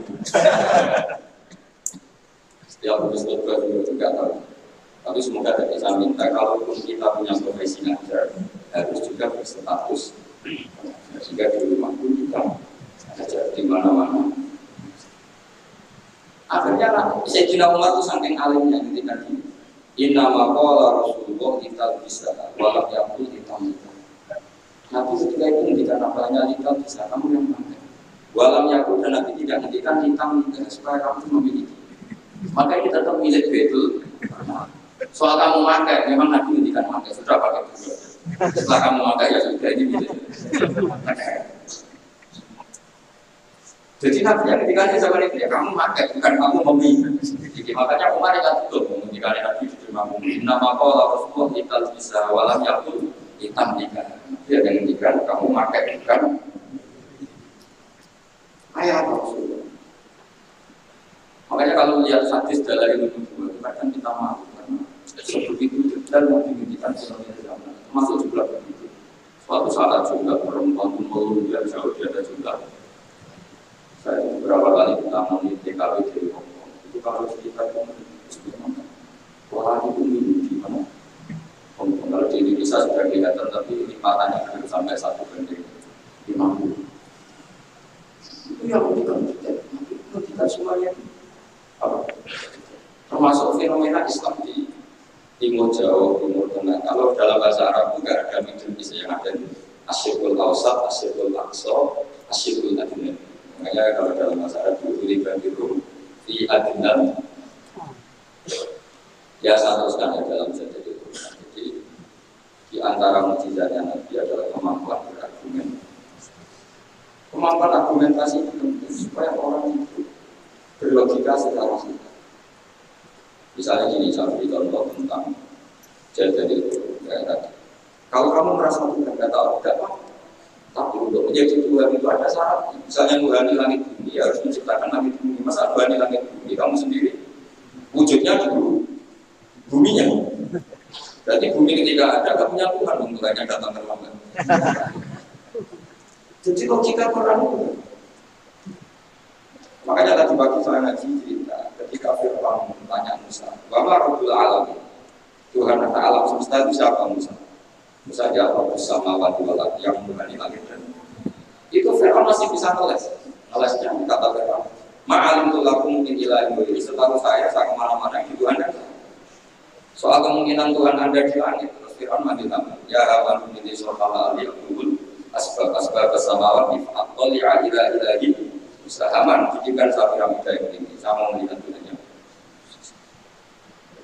Akhirnya Musa bingung, ngomong sarap itu. Akhirnya Musa ganti argumentasi yang mengganti nenek moyang kamu. Rob hukum marot abaikumul apa? Itu seketika para penggawa Fir'aun banyak yang iman. Karena mereka baru sampai. Iya kalau Fir'aun Tuhan, berarti bapaknya apa? Kan yang jadi Tuhan cucunya, berarti bapaknya tambah. Bukan jadi logika yang aneh. Sarap tenang. Maksudnya banyak ini. Nah banyak yang iman ini berdasar logika yang dibangun Nabi Musa. Itu kemampuan jaga, kemampuan berargumentasi. Akhirnya di beberapa cerita semua kebijakan Fir'aun itu dibocorkan ke Musa. Karena sebagian pegawainya sudah mungkin termasuk ketika Fir'aun memutuskan Musa harus dibunuh. Orang-orang yang ikut rapat, yang ikut setuju Musa dibunuh itu orang-orang itu juga yang betul. Akhirnya disebut bahwa lalu julun mungkin ali Fir'aun ayatumu iman. Jadi ada orang-orang yang sudah iman tapi yang belum apa? Iman menyembunyikan iman. Kenapa banyak orang mukmin? Karena tadi kekuatan. Nah sekarang jadwal Quran itu problemnya agak dipelajari di kampus-kampus di bodoh-bodoh jarang dipelajari. Karena mereka lebih suka berdebat untuk kepentingannya sendiri. Padahal berdebat itu menjadi orang sihat. Tapi bukan ingin menang-menangan, yang memang ingin cari apa? Saya punya sekian contoh debat yang dilakukan para nabi. Saya punya kitab namanya Filiatul Awliya. Kitab indukan para wali. Jadi kalau kamu menjadi wali, harus baca kitab. Itu sebenarnya jilid. Satu jilidnya segini. Jadi itu menjadi wali harus satu. Sebenarnya jilid satu jilid. Belum jadi wali sudah mati lagi. Itu judulnya sudah Filiatul Awliya atau Babatul Asfiya. Jadi ini carangan tentang lagi dari kelasmen orang-orang mulia. Jadi orang mulia tidak ada kelasmen. Ya sama di struktur wali ya ada ketua, ada sekretaris, jadi tidak hanya cuma dari orang-orang. Di struktur wali juga ada ketua, ada sekretaris, ada bendahara, macam-macam ada. Di antaranya itu dibahkan untuk gurunya Imam Syafi'i namanya Sufyan bin Uyainah. Di antara gurunya Imam Syafi'i Imam Malik, Sufyan bin Uyainah, Sufyan As-Tsauri, Muslim bin Khalid Az-Zaki, beberapa gurunya. Itu ada perdebatan antara dua nabi besar. Nabi Yahya itu kalau hidup suka kumpul orang-orang soleh, karena itu sama orang soleh itu nyaman. Kalau Nabi Isa enggak, beliau sering hidup di daerah orang-orang nakal. Dua nabi ini sezaman kemudian saling tanya, kenapa kamu suka hidup sama orang-orang soleh? Jawabnya Nabi Yahya, ya, karena sama orang soleh itu nyaman. Terus kata Nabi Yahya, kenapa kamu suka hidup sama orang-orang nakal di komunitas orang-orang nakal? Jawabnya Nabi Isa, anak atau hidup dari di mana-mana Nabi itu bengkel atau dokter. Di mana-mana dokter itu ya untuk orang apa? Sehingga semenjak itu orang itu ada ulama yang mumpuni di kampus-kampus, ada ulama yang dapat di daerah-daerah. Nah, Budawil, jadi mulai dulu ada Nabi Isa itu orangnya kalau ngaji itu ceria. Orang yang gampang orang itu tiga contoh Nabi yang kamu kok sering sebelum sering berkata karena kata mau membuat seakan-akan kamu tidak kena adab saja, kamu itu manusia atau potensi benar. Sehingga Nabi yang itu penampilannya itu kumuh, kusut, kelihatan susah, kelihatan tidak nyaman hidupnya, saking takutnya sama. Gantian digoda sama Nabi Isa. Kamu itu kok sering masak, sering apa itu pokoknya jadi berdukaan maka tak satu berapa koyok mati Allah itu batas. Akhirnya terus jadi satu mandat. Jadi satu mandat kalau kita terlalu senyum kayak arogan yang nggak takut ada. Tapi kalau terlalu susah seakan-akan nggak ada obatnya. Semenjak itu terus ada khauf, ada roja. Jadi sebelum ada metode khauf roja itu jadi perilaku persatu satu. Nabi satu milik khauf, Nabi satu milik roja. Karena hadir umat-umat barokah, karena umat ini umat yang besar. Jika umat ini dibagi metode dua-dua. Ada ulama yang jadi wali karena khauf, ada ulama yang jadi wali karena roja. Nah, Ada yang seperti sampai yang berujak yang belum tahu. Ini agak kacau, ada juga dari manfaat berujak. Artinya apa? Muamalah sama Allah itu tidak bisa kamu. Allah itu zat yang pikiran kita itu tidak bisa menembus. Kita punya satu kitab yang ada riwayat begini, ada orang ahli neraka juga dipanggil sama Allah ke surga. Itu mesti di luar dugaan dong. Dipanggil sama Allah di surga. Dipanggil enak di neraka. Kok tidak ada ini betul, ini ada kitabnya. Wah gak enak sama sekali. Terus sama Allah, ya sudah, kamu kembali ke neraka. Sudah dipanggil orang tuh lari sekencang-kencang menuju neraka. Mesti di luar dugaan kan? Aku disuruh kembali ke neraka, semangatnya mau sekolah. Menuju neraka, yang mau apa? Terus sama Allah dipanggil. Setelah deketin neraka, dipanggil sekali lagi. Kenapa kamu semangat dan neraka? Gusti, saya ini lupa. Dulu kalau kamu perintah tidak semangat. Disuruh sholat gak semangat, disuruh baik gak semangat. Kali ini dengan perintah, karena saya sudah kapok dengan dulu baik. Hanya Allah satu, ya sebagai. Makanya ini sekaligus dijaga. Kalau kamu disuruh masuk neraka harus apa? Ini lagi kalau disuruh apa-apa kan? Gak semangat. Jadi sekaligus dijaga. Kalau kamu neraka semua. Di luar juga. Justru karena semangat. Siapa ini kapok? Karena jika di dunia mau merintahkan apa itu saya akan semangat melakukan. Maka kali ini saya akan ternyata sama Allah dipanggil di surga. Yang kedua enggak, sudah kamu sekarang kembali ke neraka. Itu tolak. Satu lagi, tiga yang. Terus juga tanya sama Allah, kenapa kamu tolak? Bukan kata surga. Ya Allah, saya bergabung kira. Ketika engkau masih aku ke surga, gak pernah kira kalau engkau nyuri lagi ke neraka. Akhirnya sama Allah sudah di surga. Karena baru tanya ini jaga pilihannya itu kamu dari spring ya atau apa nih? Tolak. Saya nggak tahu ijazah ketiga ini dulu dipraktekkan nanti. Jadi apa ya? Makanya agama itu riwayat. Makanya ada ulama mengatakan inna adalah imati numpang guru aman tak guru nadinakum. Agama itu, ilmu itu riwayat. Maka kamu cari banyak. Karena kalau kita berlogika ya tadi, kamu akan berpikir maktul itu di surga, konten itu di neraka, maktul karena terbunuh, maktul di surga. Ternyata dua pikiran kenabian tidak seperti itu. Saya beri contoh pikiran kenabian yang pasti menurut saya tidak lazim, tapi ini benar ada di hadis. Ada film itu di sini dalam kitab ini terakhir contoh saya tentang mantan itu musuhnya masih mati, pasti sakit kalau udah rapi mantan. Separuh aja kan. Sehingga kata Nabi ya pemanah terbatas. Jadi ya umumnya seperti itu, tidak sampai aman, tidak sampai. Terus sahabat-sahabat Ansor itu ada di antara sahabat ya, bukan orang Ansor saja termasuk orang Muhaji. Itu kalau gendong cucunya itu Pak, itu sahabat jentiknya cucunya itu dilebok-lebok di punggung. Dan itu enggak sengaja kalau ngajak anak cucunya enggak pakai baju. Ketika ada yang tanya, itu kalau karena apa? Dulu dari kali difa'an Rasulullah itu orang untuk semua anak untuk anak-anak. Tapi kan ngapain mata ini sahabat kalau bisa mata ini? Nah, itu apa? Kalau Jawa itu nangis panahnya Nabi itu sampai seperti itu. Ada yang ditangis pakai beber, ada yang pakai tangan. Sehingga sahabat ada yang salah kayak Abdul juga. Tapi juga itu yang berkontribusi kan dapat jatah malah di mata politik. Tapi Nabi malah enggak selesai. Nabi itu cara berpikir, ya masalah Ansor. Wahai orang-orang Ansor. Orang-orang tadi yang tak kasih kambing, tak kasih unta. Kemudian mereka ya pulang setelah dapat unta dan mendapatkan unta. Atar tauna ayat si anna sufisyati wa rugair wa tarjiruna antum bi rasulillah. Mereka setelah tak kasih kambing, tak kasih unta, mereka akan pulang. Dapat apa? Dapat kambing ya bersama unta.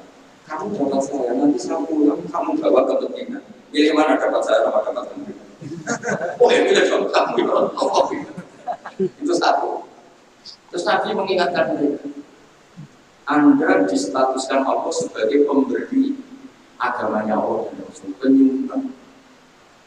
Terus mereka mendatang, kamu senang mana gelar pemberi sama mendatang. Enggak punya pemberi ya kamu kan ini, makanya kamu tersalah kembali. Biar mental kamu, status kamu itu tetap pemberi penuh. Sementara mereka diberi cino. Terus Nabi mendikan aliat dulu ya firun dan hadis.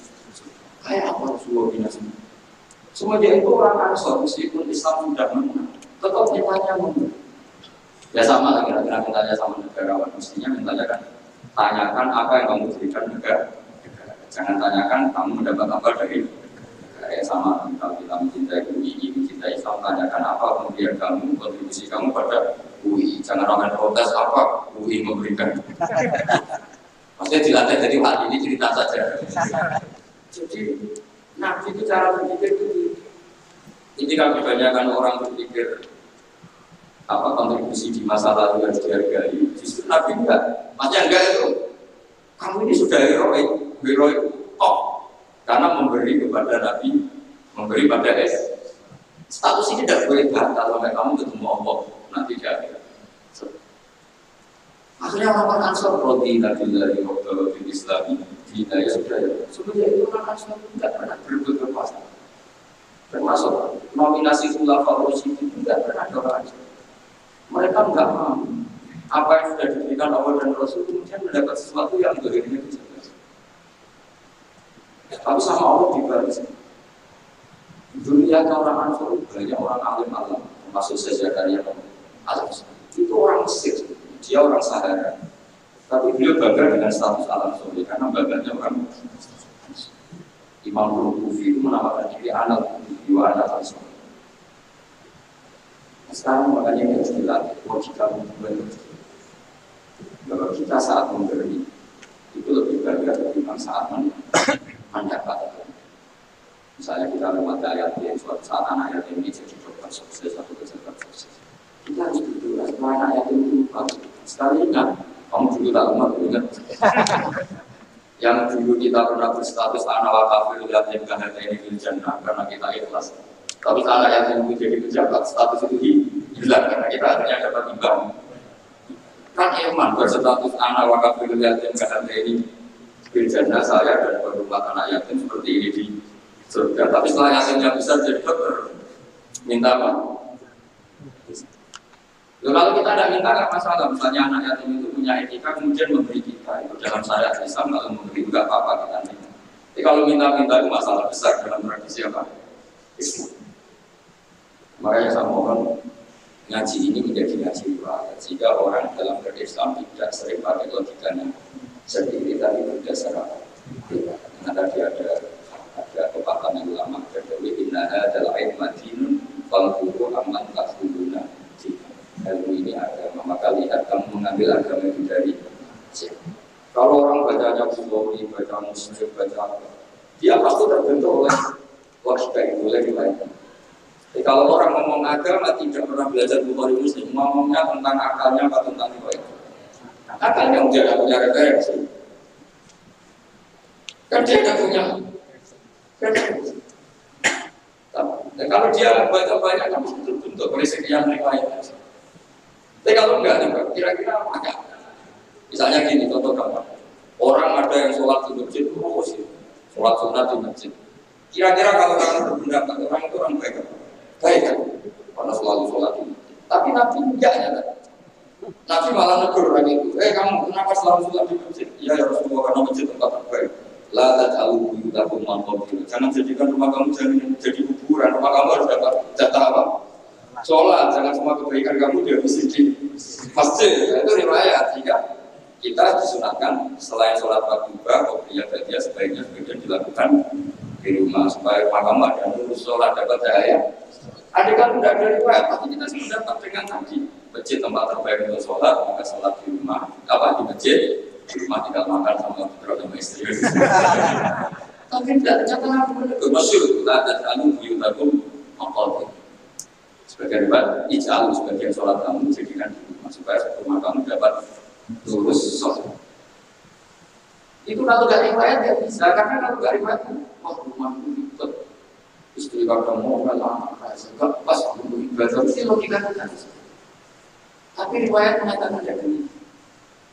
Makanya anak saya itu senang karena ya tadi kenangannya bapak paling harus datang sholat di sini baca Quran. Sehingga rumah itu tidak semua.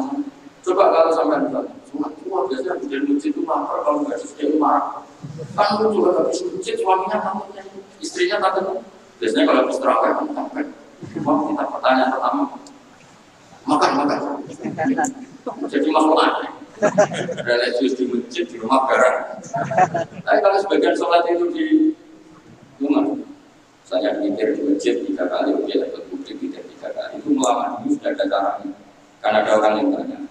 Saya ini kalau mikir ikut di masjid 3 kali lalu, katanya Nabi kan mikir harus sholat paling akhir dan dijalu akhir sholat ikut fitrah.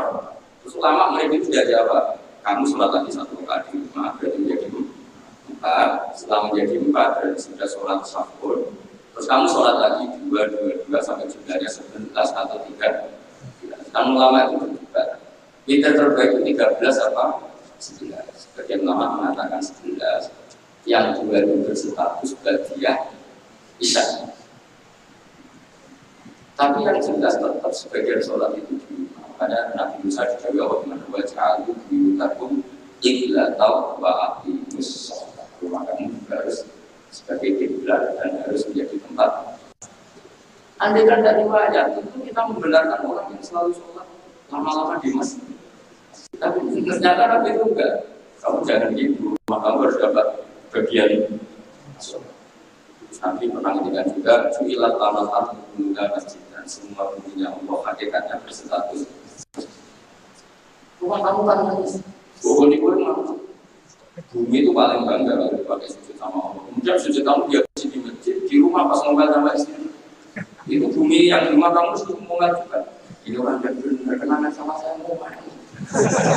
Tapi kalau sekali-kali kamu sholat di situ kan, alhamdulillah itu asal orangnya. Terus kedua, semakin banyak tempat sholat, semakin banyak saksi. Tanah masjid bersaksi kamu sholat, tanah rumah bersaksi kamu sholat dan sebagainya. Itu tidak bisa kalau kita tidak baca-baca riwayat.